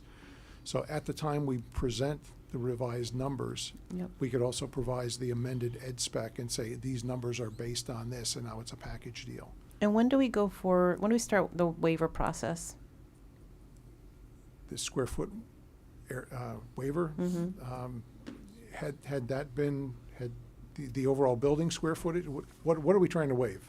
The 250 seat requirement, and then the overall building size waiver to expand the stage and auditorium. Then as soon as, well, we haven't been acted upon at the priority list yet, but typically, if you think you're gonna require a waiver, then you apply for that, or they encourage you to apply for that with your grant application. But we can have that, we're gonna meet with them next week, we can have that conversation. I think we already brought it up to them a couple times. They were thinking of doing it, right? Yeah. So, I mean, the schematic review next week will be the opportunity to discuss that. Okay. And then the third thing, the other opportunity too about new versus renovation and the New versus loophole replacement. versus replacement, I'm sorry. Yes. And the loophole in their, not the loophole, but the policies that they have in there. There is a difference of opinion on what the words mean. We have presented our request to the state. I heard from the director late last week. He said, I know I owe you some time to discuss. We'll look for where there's an opening in the schedule, so that they're aware that we still want to pursue this conversation. Okay, so once you know for sure if that is like an opening, we should proceed with that, I think, and figure out what needs to be pulled together to support that. Yeah, and for those who may not have heard it before, when there is statutory language that says when it's shown to be less expensive to build a replacement building than it is to renovate a building that you already have, then doing the fiscally responsible thing should not penalize you in your grant reimbursement rate. Because a new building traditionally means you're building something that you've never had before. You're adding to your inventory. And I believe it was 2017-ish era that language was added to the statutes that said a replacement facility gets the same, town-wide reimbursement rate than a renovation or an alteration would get, not X minus 10. And the way that the department has been acting is, as soon as something's coming out of the ground fresh, they're looking at it as new and whacking you for that 10% in reimbursement. So if we can get folks to agree that the language means what even the Office of Legislative Research says it means when they did their synopsis of the grant language, then you would be, as a town, eligible for that 10% to come back into your reimbursement rate. And does it apply to the April assessment that we did? Because, we just talked about cost tonight, so the new building has gone up in cost, but we have not gone back to reevaluate. We're going to reauthorize the building, so when the new value is reauthorized, then the hope is that that would apply at that time. Okay. So the only variable, as we were discussing with Rosanna yesterday, is that they may want a today's market value analysis of a renovated Okay. middle school to put on the table next to our reconciled estimate for a replacement building in order for us to prove that point. So there may be a need for a little investment on our part to come up with that data in order to have that. Okay. But that'd be a data significant point. savings if we did get, that's almost like $6 million, $7 million. It'd be $6 or $7 million more than you expected, or about almost $6 million more than you thought you were gonna Yeah. get. And with the revised budget, closer to $7 million difference. Right. Rosanna, I was just thinking about the auditorium and our deadline. Joe is going to go through that. We have a deadline for design development, and right now we've been directing the team to stay away from the auditorium. Yep. So I think it's important that this committee decide what they want to show in the design development set, whether you want us to show a 500-seat auditorium or the current Yeah. 390 I seat. think we need to come to a decision tonight if we can. That's important because we basically have 4 weeks left in design development, and Joe's been directing the team to work everywhere Around it. But it is At some point, gonna have to hit that area, right? Yeah. Yeah, it's a significant part of the building, and there's lots that are going into the auditorium Okay. theater stage. So we want to. Yeah. I think we want to know what we're going to show in design So, development. so let's get right into that discussion then. Anyone have a strong opinion one way or the other? I feel the community was very vocal about wanting the larger auditorium. Yeah, I agree. Yeah, and I think Mrs. Cocciola also is very adamant about that and needing it for, having school assemblies and things like that, and being able to have the whole school together. So if I were voting, I would say we need to put it in the design. I would agree too, because the existing one is that size, so we don't want to go smaller. It doesn't make sense to me. If the auditorium expansion was the only thing that was driving us over this budget, then it might be a different conversation. But I agree with what everybody's saying here. The community wants it, the Board of Ed wants it, and it's not the only financial issue that we're grappling with. Right. So I would say design it, and if we need to chase more funds, we chase more funds when it gets to that point. Please. I concur. Yeah. No, I mean, that's the focus. It's a STEAM school. That's the focus of it. And the community wants it. The Board of Education wants it. The music and drama department want it. Admittedly, it's not the only thing driving the overage. So I think that's what they want. That's what we want. I think we keep it in. Okay. Matt? Yeah, I would maybe just a little voice from the other side. If we had already had, say, a 500-seat auditorium as part of the SD, would some of these value management logs include a line to kind of reduce size by, take 100 seats out of the auditorium? I don't know, but I think that if we want to, build the school as we want it to be, then we keep it in, because that was a strong requirement from the community, and quite frankly, I think we got to make sure it's a strong requirement from the educational standpoint. But if we really get down to where we're starting to get into bids, and I don't know what we do if we have to start cutting scope.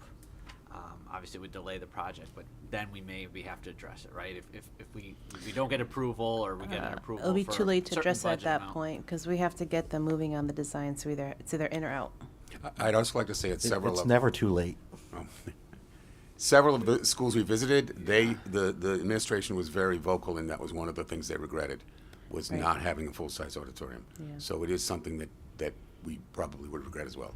And to your point before, once those walls are up, you can't make it bigger later on. Like, there's a lot of things that you could Right.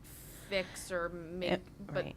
And when you you're think of done. $1 million, which is really going to be $600,000 to the community, that's a cost of like 2 trucks. I don't know. It's No, I think Two Yeah. seats on Broadway. 2 seats on Broadway. I thought we were liable for any increase in the square footage. The waiver is to see if they'll also apply the percentage?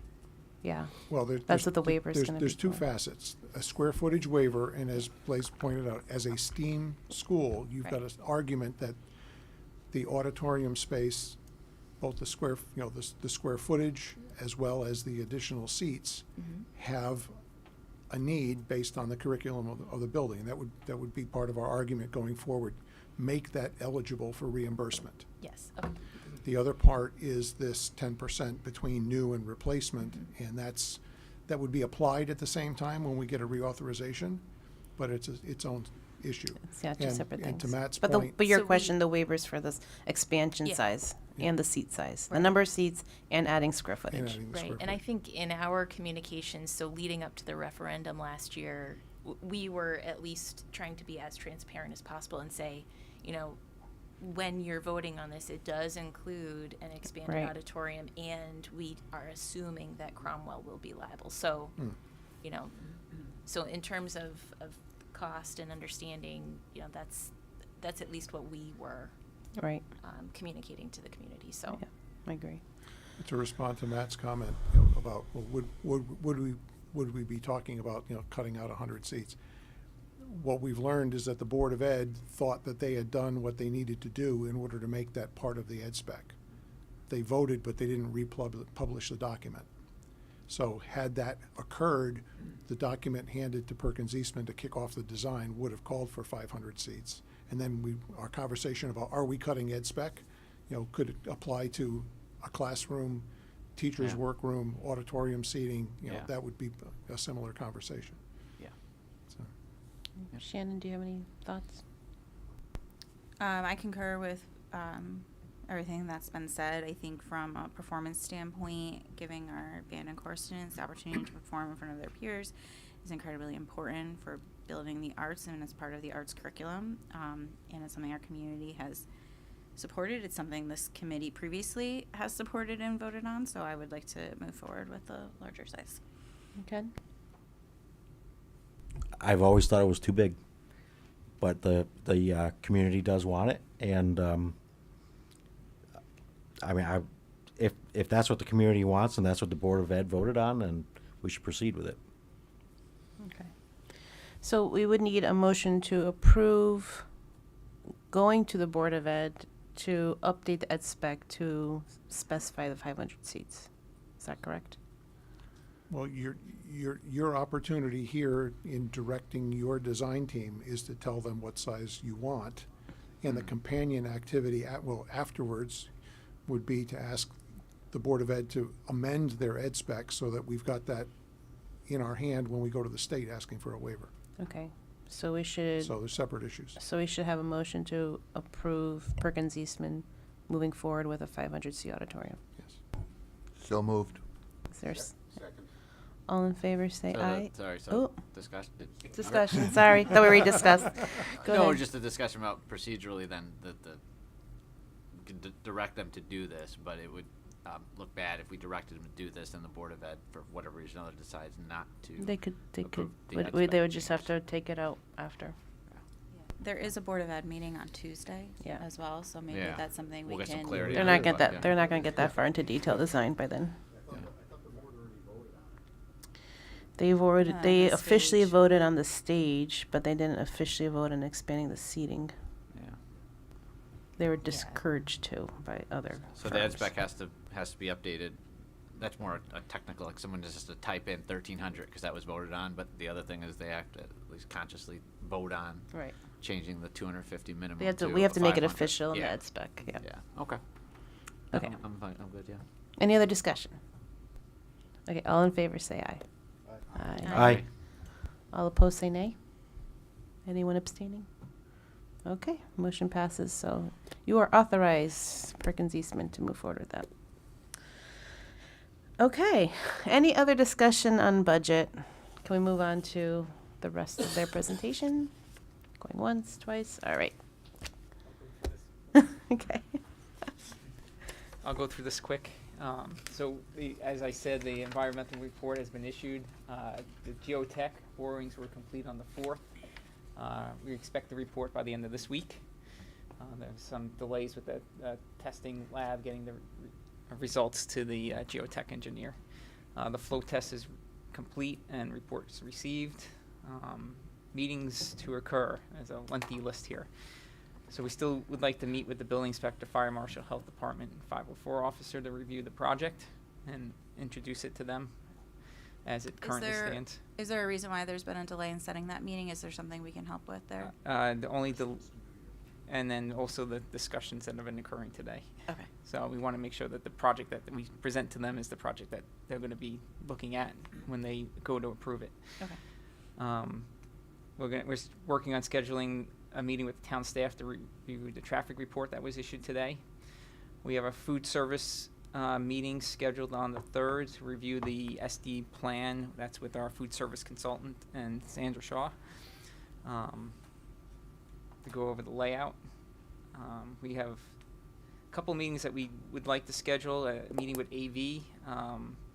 I talked to D'Agostino Associates today. We'd like to get that scheduled next week, so I'll be sending out an email on that tomorrow. We have a security meeting that we'd like to schedule as a follow-up. This would be the week ending 2/24, so basically the week before design development, that we'd like to get that discussion. And then a follow-up meeting for technology that can occur after design development, early construction document phase. Eversource rebate kickoff meeting was held this afternoon. I think that was very informative. Then we have our meeting with OSC GNR on the 9th and our commissioning agent kickoff meeting on the 16th. And then town council next Wednesday. Oh, yes, and now town council next Wednesday. I have just one quick question on the traffic study. Are we at budget risk based off of the results of that, or is it too early to say? No. Okay. They're just recommending 2 options, right? A stop sign and Recommend 2 options at the main entry, either all-way On Deer stop Street. or a school zone posting sign. Okay. I think that's what we went to them with last time anyway, right? It hasn't changed. Was that part of that? So there'd be, Jack's pointing out that there would be some reshaping of the shoulder for sight lines as well. So there would be some cost associated with that, but Okay. unknown, yeah. Next steps, DD action, design development actions, continue coordination and detailing further development of massing and elevations and materials, and then incorporating the approved VM strategies. So I'm not sure when we're going to have approval of those measures. Can you follow the sense of the body tonight? I know we didn't make official votes on it. Yeah, do you I need can't us hear to it. I vote can't hear it. officially on each one?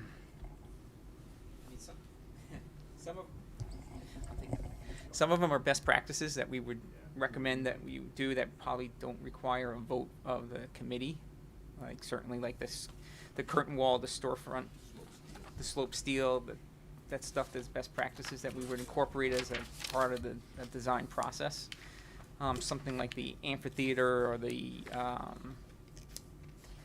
outdoor learning station, that would probably be something that you might want to Was vote the on. outdoor learning station in that spec? I don't think so. I Don't think just the think so. amphitheater was. So we would have to vote on the amphitheater if we want to go to the Board of Ed next week and have them take that out. Can we do that? Was As the an ad amphitheater in the alternate? Ed spec? Yeah, we could do it as Is an that ad in the alternate. spec? It's in the yeah. It is. I don't think so. for some Amphitheater's in reason. the ed spec. One way of proceeding with things that are, Yeah. content Yeah. versus just best practice was, with, Ken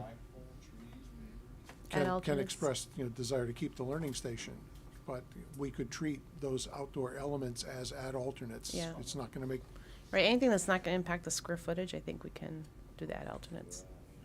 I mean, things such as, concrete sidewalks instead of pavers. That's a decision, flip a coin, which flavor and move forward. The sloping steel, that's not necessary, that's a design refinement, it's not necessarily a decision that you have to make, it'll just happen. But, Well, I think that the Rosanna did ask, like, is what do we need to decide tonight? So I guess it would be clear if you can clarify Right. to us exactly what What we exactly need to do you- vote on yeah, tonight right. versus what we don't. Then we don't want to slow things down. Yeah, no, I we'll, think. we'll provide a list that we'll send to you guys. Right, on but for that. tonight, Tonight. is there anything you need us to say? Yeah, you need to tell us about X, Y, Z tonight. Yeah. 'Cause you can't move forward without it.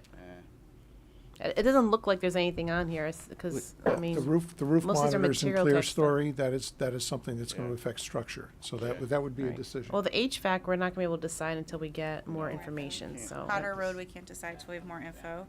Right. Yeah, This one needs more input. Right, I think all of them, for the most part, need more information, right? so Joe, go back to the other page. I think you need more time.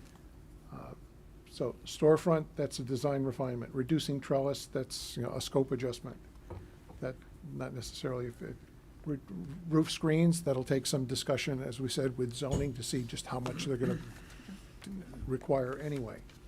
Reducing the roof monitors and clear story, that's a significant change to design that they need a vote up or down. Yeah, yeah. Vegetative roof, it wasn't something you expected, so that's easy to remove. Slope steel, design refinement. Reducing the spoils, design refinement. Fence at the service area instead of a wall, I think that's a given. done deal. Learning station in the amphitheater, I would add alternates. The parking bay and drive aisle, that's a good question. Right now, your total parking count is slightly above what you already have. So it could be functional without those, what was it, 16 spaces? I think so. 19 or 16? I can't 16 or not, remember. Yeah. that Wasn't a lot. that nominal strip of That's why the parking. cars are just gonna park around the grass anyway. They are, they're just gonna hop the curb and park on So the I mean, grass. that would, that would be a refinement, frankly, if it was in at design development. and we I'd say took it don't out. even pay for a curb, Well, just leave it as grass mound, and they're just gonna park right on top of it. Yeah, remember, there's calculations for drainage. For and everything drainage, yeah, else that associated with impervious it. So area. it is significant, and it is, not a high efficient parking lot, because it's single loaded. We I don't know don't what that like means. doing that, so that's why it's What targeted. does single load mean? You park on one side of it instead of on both sides. So you have the driveway and one side of parking instead Oh. of Instead two of two sides. So sides. it's single loaded, so it's very inefficient. Oh, okay. That's why it was targeted.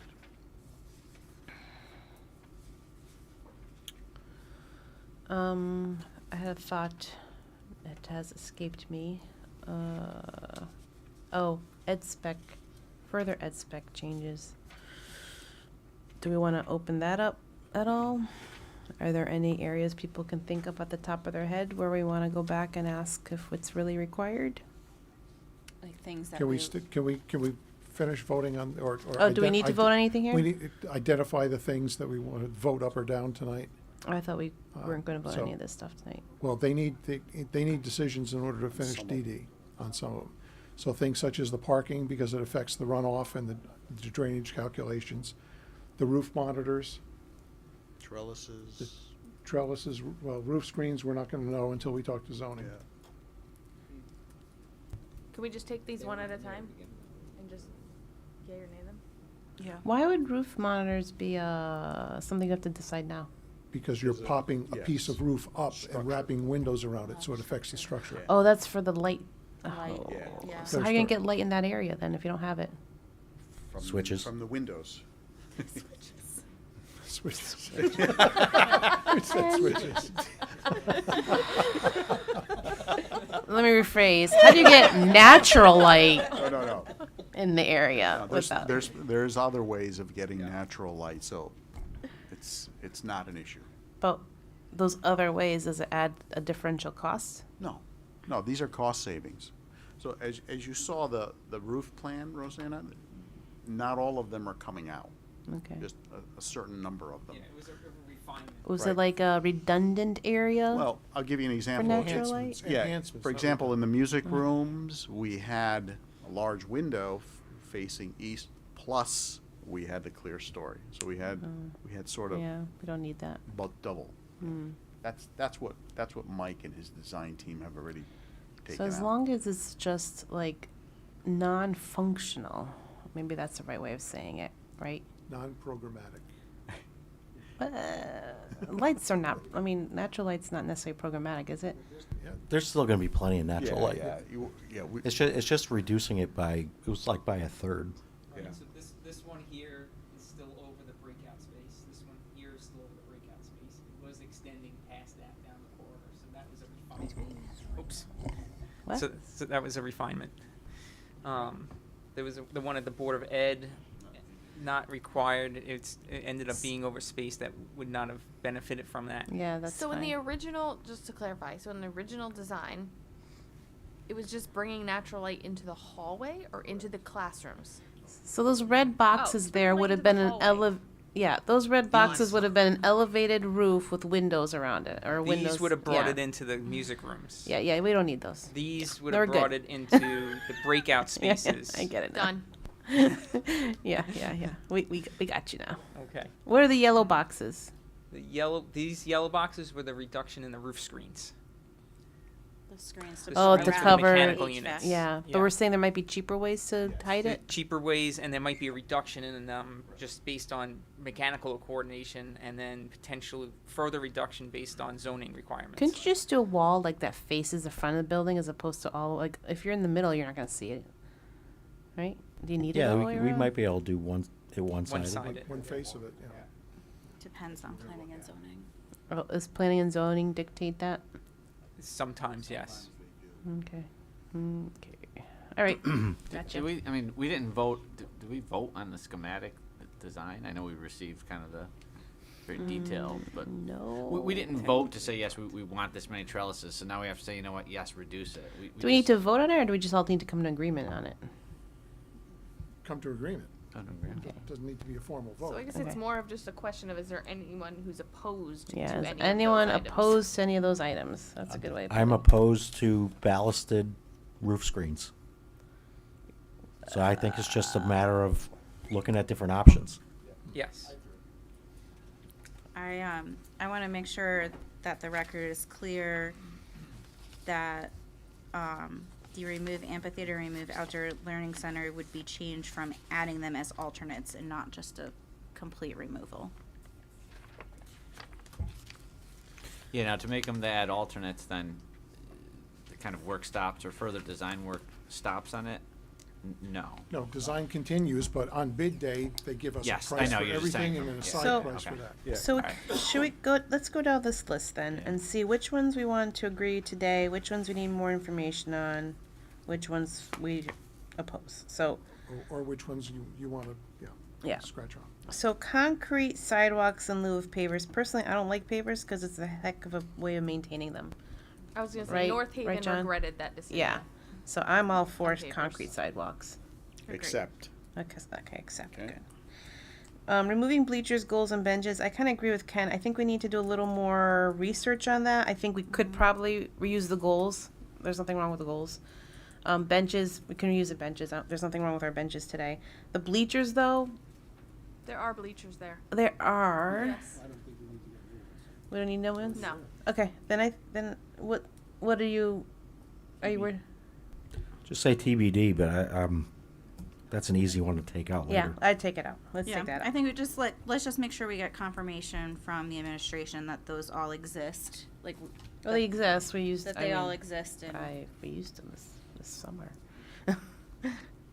Oh, I know. How about this? We Move should- them to FF&E, and then we'll yeah. Move We'll to research Cut FF&E. 'em further. from there. We'll either buy them or we won't. Yeah. Okay. Reducing landscaping, I'm for that. We don't need all those trees. Agree. Do we all need to? If say- anyone objects, just speak Okay, up, please. Thank you. Okay. Removing the center parking medians, we already agreed to that because the town doesn't want them anyway. Removing the parking bay and drive aisle. Can you just show the visual on that one more time? Yeah, I know you. Probably So early here's the on. thing. You remove them, but people are still going to park there. They're going to park on the grass and they're going to ruin the grass. What? But it's a ahead, Joe. $125,000. What do you? Parking I space. don't know what this refers to. What is? I was. Oh. But if the It's that whole row. median- So it's only one row parking then left? It's removing one row. It's removing a row. 16 spaces. So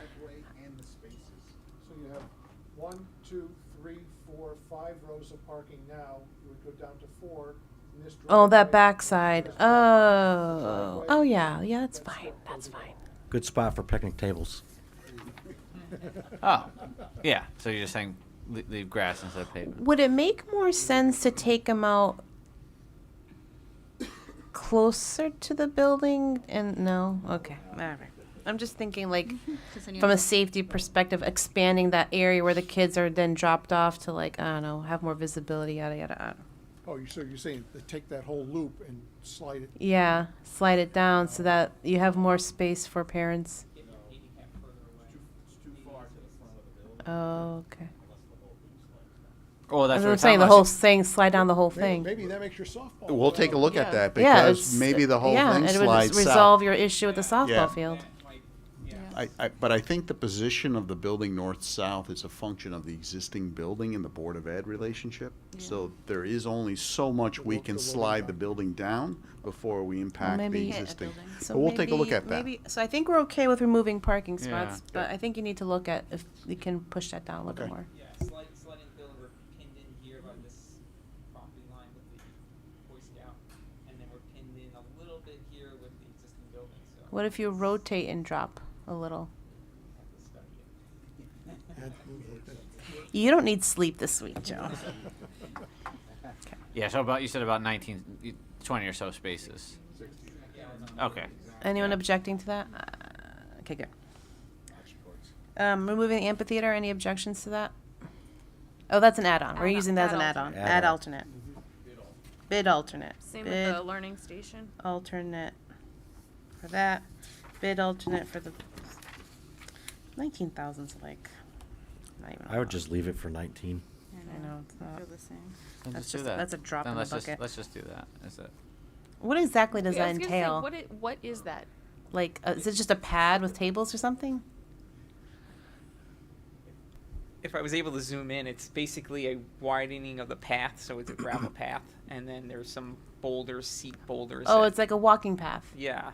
Oh, So it's part of, oh. it's like a stop along the walking path. That's what they wanted, right? Last meeting, people were Yeah. complaining about that. I think I would assume it supports curriculum in a Yes, so science-based what we- school, so. Leave it in.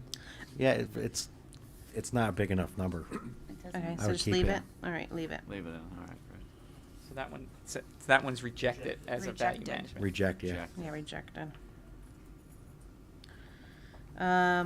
The fence in lieu of the wall at the service area, anyone objected to that? Objecting that?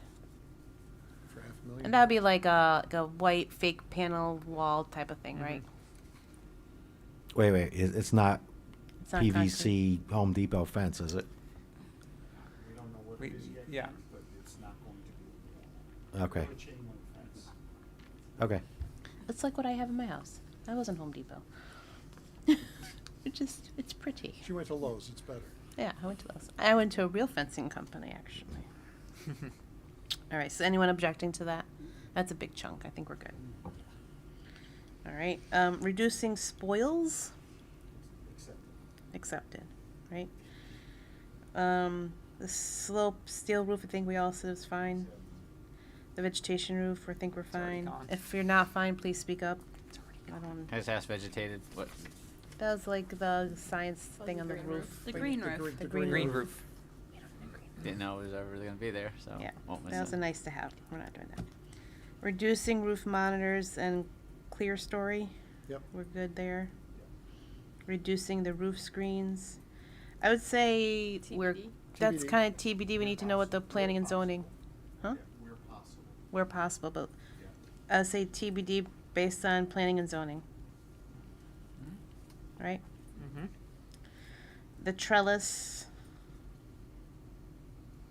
And the trellis doesn't, that's the whole sunshade type thing, right? That's not, doesn't impact like if it's raining, for keeping rain off people. Correct. Okay, I just want to make sure that we're talking, The bus canopy, that would keep rain off and people. that's on this list, right? That That's on is the on the next list. page. It's on It's the in the list other later. list. But where is it captured in this 2.9? It's not. it's It's not. in the 3 Next page, point. huh? Sorry, let me get to it. So it's not in this list. It's in this list. Next page? Yeah. Yeah. Yeah, we have more. Okay, we'll get there, we'll get there. All right. So anyone have any objections to the trellis? We're good with the trellis? And anyone objecting to the storefront in lieu of Did you the- hear Ken? Oh, I'm sorry, no, what? Was that for the trellis can you were talking about, or Can the you put bus your canopy? mic on? The bus canopy. Okay. So They're, right they're, there. they're really Charles nice was to accepted. have for the kids in inclement weather. Yeah, yeah. Okay. Storefront in lieu of CWC. Curtain wall. Curtain wall. Sorry for the abbreviation. Curtain do it wall. anyway. I think we're good there, right? Okay. So just to recap, we're gonna move bleachers, goals, and benches to FFE. We are going to amphitheater goes to a bid alternate. We're rejecting the value of the remove outdoor learning station, and no decision on the roof screens until we go to planning and zoning. Okay. We might reduce them based on mechanical coordination, but You might want. I'm sorry. we might reduce them based on mechanical coordination. Yeah, sure. And, or an alternate Sure. type. Yeah. Yeah. Open to all that. All right. On the second page, gross square footage reduction. That's fine because that's you need to get down there anyway, so that's good. The abatement confirmation. That's good. Yeah. The Poor Road realignment. I think that's going to depending on. So here. With the way the building is situated today, in order to not have to move Porter Road, you would have to rotate the softball field so that its outfield would be in the soccer fields, on the other baseball fields outfield, right? They would, It would still be independent from the baseball field. I but thought it it was would be- I thought it was going to overlap something. No, Oh. that was one of the previous options Oh, okay, to, okay. in order to save site space, but Okay. it would be a rotation of it, and Okay. then it would allow it to, Would it shrink in size? and potentially a shrinkage one side of the outfield. We don't know yet. So Okay. I think the action that's a is to TBD. study. Yeah. Yes, to study it. Right, and it could require further, The Green Monster. it could trickle down through the site. One of the other things that could go along with that is confirmation of the delivery area, the service area. So right now it's sized to receive 18-wheel tractor trailers. I wish they were all next to each other. Right, so right now the service area is sized to receive tractor trailer deliveries. Yeah. So if that's Oh, every yeah. day or every week or twice So- a year, it could affect whether you Dr. whether Macri. we have that or not. Can you please ask, and we really need to get a good understanding of not box trucks, but actually tractor trailers, how often they come in with deliveries and to the school, like, And what are they bringing? and what are they bringing? Like, could they use the bus loop and drop stuff off there? But is it a box truck or is it a tractor trailer? Because I've seen box trucks there, but I've never I seen have an seen actual- very occasionally I've seen a tractor trailer, but almost all the ones I've seen when I'm out on bus duty or whatever are box trucks. Yeah. But I have seen a tractor trailer once or twice trying to back So if they into only that come space. once and twice, could they use the bus loop and drop stuff off there and walk around, or have maintenance go out and help them, type of thing? Because that would reduce a lot of that space we have on top, and there'll be a cost savings there. Less fencing. Huh? Less fencing. Less fencing too. Yeah, so yeah, if that reduced, then that would just slide the softball field down. So why don't we make the assumption for now that we're not going to send tractor trailers up there and just box trucks, Okay. and then we'll have to. One thing I think we should just be careful of is that not compromising the softball field, 'cause I don't want to end up with a Title IX issue. Yeah. I agree. I don't think we can Yeah. make it. I don't think that's right either. Well, So- while we're on this picture, because we talked about if when we're going to remove that southernmost parking strip, and so maybe that gives us further room to slide everything down. And I know you're saying because the Boy Scout Lodge, I know where that is, but what's that green area, little green pond area? That? What is that? Yeah. That's part of the drainage system. It's called a forebay, so it pre-treats the water before it goes. Basically, that can't be messed with or Not right rediverted now, without. no. It's part of the site drainage system. Because that would seem to be one of the bigger blocking items to just sliding everything down. We'll ask. But Yeah. We'll ask about that matter if we can. Yeah, potentially there. Yeah, we could look at shifting things to get, but I think that would be a bigger help. And Service area is a killer. And does that road have, the service area, does that have to, like, do you need to have a road go all the way up like that and around? Is that because of the tractor trailer Yeah, it's size? based on the tractor trailer turning Your fire- races. Your fire access too. And fire. Yeah, it also, yeah, right, so Fire that, but it access. wouldn't need to be as wide as that. But yeah, they're also using this as fire access as well. But it wouldn't have to be as large, because this is accommodating a Because tractor even trailer. if you were to shrink that, it feels like you need to shrink it by like the whole width of that top layer to bring the softball field down far Right, enough. yeah. It's that. Yeah. You'd have to bring, yeah. Yeah. Which Yeah, is that's why I think shrinking the gray. It's even about if- 50 yeah. to 60 feet. Yeah. It's a big move. You would still have to move the building, I think, an addition. Yeah, that's why it'll take some study. So let's mark that TBD. Yeah, I'm gonna put that TBD. The all electric is still TBD. We need more information to be even think about doing that. The reduced water retention system, I think you need to talk to the town about that, right? Yes. That's not something we can talk about. The bus canopy, I don't agree with. I think we need that. I like to have some kind of coverage for the students if they're standing out there waiting for their buses. I also think it's the Instead of first bid thing that alternate. people see, when they're going to see the new school, and Yeah. I think there'll be some aspect of It's a feature. looks impressive. Yes. Make sure it looks impressive. Do you want to use the microphone? No. We're saying that we would rule out the tractor trailers and limit it to Like if box they only trucks? come around once in a while, have them use the bus drop-off loop. Does that mean a tractor trailer would never be able to get into the space? Right. They Get wouldn't in be and able to out? get into the back space. be very difficult because they couldn't back, maneuver, and come back out. Okay. So they can get in, but backing out would be a problem because what's driving that is the depth of that service area. Joe, can you just use a mic, please? Yeah, so what happens is they'll be able to get in, but they can't maneuver out because there's no backup space to make that maneuver. So a smaller truck, we'd be able to reduce that slightly and maybe give us a little bit more room for the softball field with maybe some shifting around and some stuff. Does- That's what the goal is. Does a bus loop even have enough turning radius for a tractor trailer? Yes. Yeah. It does? Designed it Yes.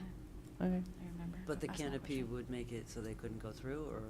Oh, it's A nothing to canopy do with the separate canopy. issue. Okay. Canopy's at the front of Yeah, that's the a separate- auditorium Okay. that runs along the drop-off area. Okay, the thing that concerns me a little bit is if we say we're never gonna get a tractor trailer through there. We're saying the tractor trailers are not gonna go to that northern end where where that bay is. Instead, they're gonna use the bus loop.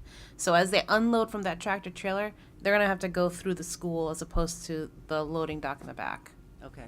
But if it only happens once in a while, I mean, if you're gonna save like $500,000 doing it, it might be something to consider, right?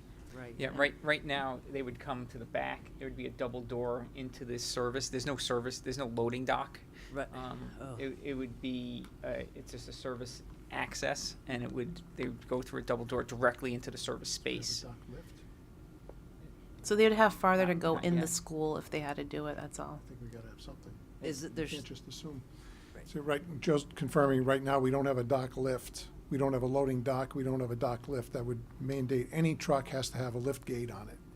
And I'm not sure that that's a safe assumption. So I think that could be a little short-sighted. yeah. Is the area in the back flush with the floor? Like, why would you need a lift dock if you can just roll stuff off? Well, Oh, you mean 'cause like the truck is up here. Oh, the truck's Yeah. up here. Oh, I see what you're saying. So either the Yeah, truck yeah, has to yeah. have a powered lift gate to lower materials And they wouldn't be able down, to they won't have a ramp. or we need something, a I thought fixture. trucks had ramps. Don't they have ramps? They do. Box trucks have gates that come down. Right, and they walk up and down it, right? Yeah. But you're saying tractor trailers don't. Trailers typically do not. Oh, okay. Yeah. So we're not designed for it. Yeah. We don't have that now at the middle school anyway. They don't have a dock like that. it was on their wish list. To I put a know. dock. Yeah, loading dock. I mean, Because- but they've I been heard that doing. at Colchester. I remember or it was either Colchester or another one said But like. how would you put a loading dock on a first floor? Like, I don't understand how that would work. You'd have to, oops. It's a scissor type cruising, so it sits flat and it comes up. Uh, and the truck. Oh, that sounds so expensive. That's not part of our plan right now, right? Mm-mm. Yeah. Mm-mm. So going back to That the sounds like a trucks nice for to a have to second- me. Yeah, for Yeah. sure. But the tractor trailer part, theory, it seems like, you know, if we can always have a box truck that's delivering our goods for the cafeteria, like Cisco Foods usually uses a big tractor trailer truck. They don't always have box trucks available, and with supply and delivery the way that it is right now, they're gonna put it on whatever they can get it here to us on. So we may not have an option. And then I think about if something happens to something up on the roof and we have to get a big rig in that area, if that's gonna limit us, that we can only go through the front, and we have to have a crane go all the way across the top to drop something or pick something up, that's another concern. I think in that situation, they could still go there. They'll probably ruin the grass, but it's not, that seems like a emergency situation as opposed to like everyday usage, right? Because you can say that about any part of the school. You could say that Right. about the upper left-hand corner of Sure. the school, right? Where you still may need those kind of vehicles to get to that area. But even just side to side, it gives you a little bit more leeway to get across one way or another. I'm just saying it's not impossible, but again, the tractor trailer issue is like a nice to say, yeah, that's all we'll accept, but it might we might not have that option. Yeah, so I think it would be valuable if we get that research, right? How often do they visit the site today? How are they accessing the site? What kind of goods? And we can use that to factor in. It's mostly cafeteria. It would be But they have to understand they're not going to get a loading dock. We're not right. No budgeted worries. for that. Sorry, I just had to. So if that's the only reason why they want that there, then it's not happening. No, well, I think the reason they'd want that there is because that's the service area, it's the back of the cafeteria, and Right, that's but the I'm more saying if- natural place to have someone park and unload vast True, but quantities of if milk they're coming and heavy twice a products. year, right? Tractor trailers are twice a month? I've never seen a tractor trailer there. And box trucks I see almost every day, but, all right, we'll have to get that data. So Yeah, I think we need the Can you data. clarify that emergency? Yeah, 'cause so there's an emergency fire pathway coming off of the Park Road. Not off the Park Road, so the emergency access would come Oh, here. I There's see. a gate. There's a and road that there's goes a all the way wider around. sidewalk that they could get to that point. Okay. They would then have to back Yeah. out to this point and then turn around. There's a length of hose that we typically design to where the truck can get to, Is and it then they 100 yards or pull the something? part. I Is that- forgot the Yeah. number Something of like feet. 100 The something like landscape that. 100 feet? landscape architects are always, Yeah. involved in that. To that point there, we get them to Yeah. that point.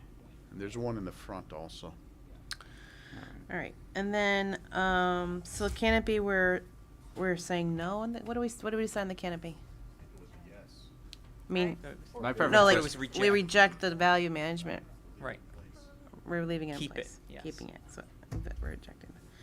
And then the fire pump is still TBD. Correct. So on this list, the only things we're confirming is the reduction square footage and the abatement confirmation. Okay.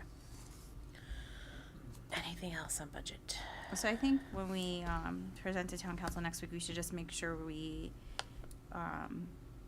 communicate that some of the, like the risk level of some of these, right? Like these aren't, there's risks associated with some of them. The They 12 might, million isn't right. The 12 million budget increase isn't like, all right, so this is the worst it's gonna get. I think we gotta yeah, categorize it. Right. yeah, some of these might not come through. Right. And maybe on this There chart, might be more. I think on this chart, we should make those numbers yellow instead of green. Yeah. So you can do that. So all the ones that are TBD and the ones that are rejected, I would call them. I'd probably take out the canopy, Yeah. and then make the others yellow because we don't know yet. Waiting, yeah. Yeah, we can work on that. Okay. And then the other stuff on the other page. All right. Any other? Did you go through schedules? We keep stopping you. Okay, go ahead. No, I think Sorry. I think I'm good. The You rest think you're is good? just Okay. fluff. Community information meeting to be determined, plan development to be determined, And then town council, you gotta add and to the your town list. council. Yeah. All right. Yeah. When do we go to planning and zoning? Is that after design development typically? Typically, yes. Okay. Yeah. So, Do we have to? I'm just thinking about. like, do you need to go them now to answer some of these questions? Though? Yeah. Like, is that something we need to get on their agenda? We'll ask the landscape architect. Mm-hmm. Okay. Yeah. Reach Okay. out to Yeah. staff, Okay. see what happens. So we can find out kind of, Jessica, if you can Their take a look at planning our and look. I zoning had to find cycle. out what our next find out, well, no, we can always respond back, but just find out when like the next planning and zoning meetings are, so we just make sure we don't. It'd probably be good to do Miss like it. an update presentation with them anyway, because I feel like they sometimes feel like they're out of the loop, so it wouldn't hurt to go present to them at their next meeting. We'll be doing the So, town have you boards had any informal roadshow again. discussions with P and Z? Unknown, Ken. I don't know if Mike and his team have actually spoken to the staff up there. I just don't know. Yeah. Yeah.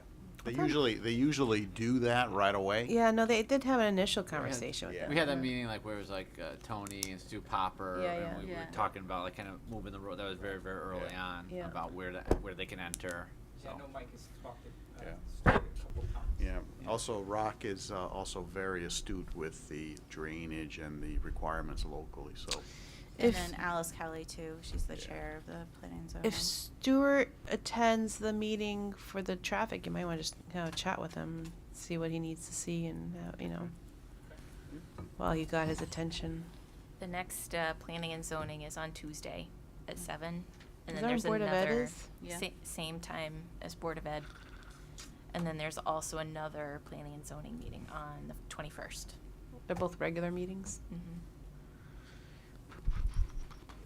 So let's see what time you meet for the traffic study, and if Mhm. you can get his ear, then Okay. you might not have to go on Tuesday. Okay, we'll ask them anyways. Maybe they won't want us there on Tuesday. Yeah, So I don't think they need to go present to the formal. yeah, it may just be just dropping off the presentation to them like we're doing for the town council, so they have it. Okay, moving on to Arcadis. No. Should we get this electronically? I don't have a Yeah. slideshow tonight because we'll do a monthly report update at the next meeting. Open contracts, we've got the contract with the commissioning agent consummated. We've got some, the town's attorney had made some comments on the CM agreement. It's gone back and forth. Newfield has provided this afternoon their remarks to the edited remarks from the town's attorney. So we got another run through, and there was one unanswered question last time we looped it back to the town. So we're getting very close. We're fortunate that they've been working alongside of us, did the estimate, did the reconciliation, have been providing good value there so far.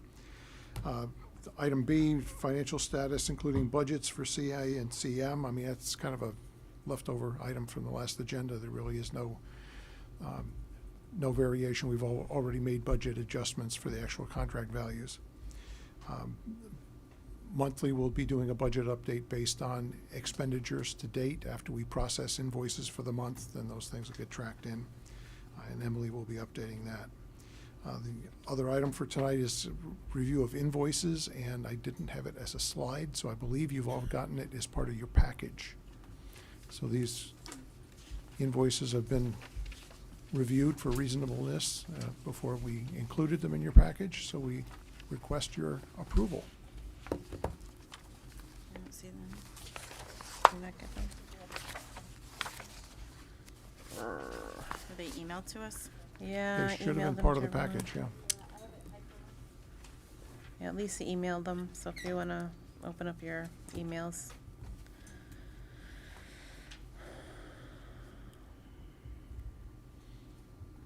Who did it come from? Lisa, you sent the budget, right?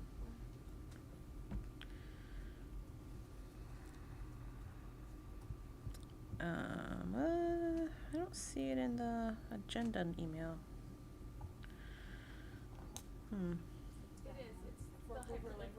The hyperlink? Oh, in the thing in the bottom. Yeah. Yep. There. Oh, right. Come on, open. There you go. There we go. Okay. So, invoice. Here we go. So 986. Which page are we on here? There we go. $7,989.50 to. We're on the very last slide.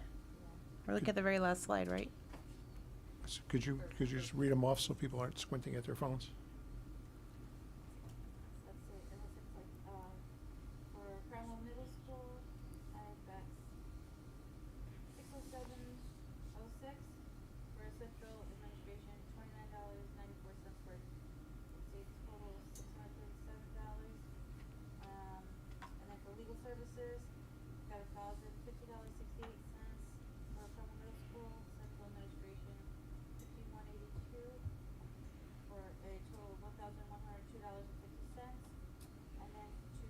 Arcadis, got for Preble Middle School, $5,956, and for central administration, 294. I'm sorry, my Yeah. glass line up. So that would be a total of 6,250. The grand total for all those to be approved, $7,989. So basically, 6,250 to Arcadis, and around $1,700 to the town lawyer, attorney, for her legal services. That's Martha Kulina. That's Martha Kulina. Okay, thank you for the clarification. Martha. Not Martha. Martha. Martha. It's a friend. Is Oh. is there a motion to approve the invoices listed on this sheet for a total of $7,989.50? So moved. Thanks, Ken. Is there a second? Second. Thank you, Ken. All in favor say aye. Aye. All opposed say nay. Any abstentions? No. Okay. Invoices are approved. Is that it? That's it for tonight. Fantastic. All right. Any other comments, updates? We can hang out here for another half hour if you want. No? Okay. Meeting adjourned.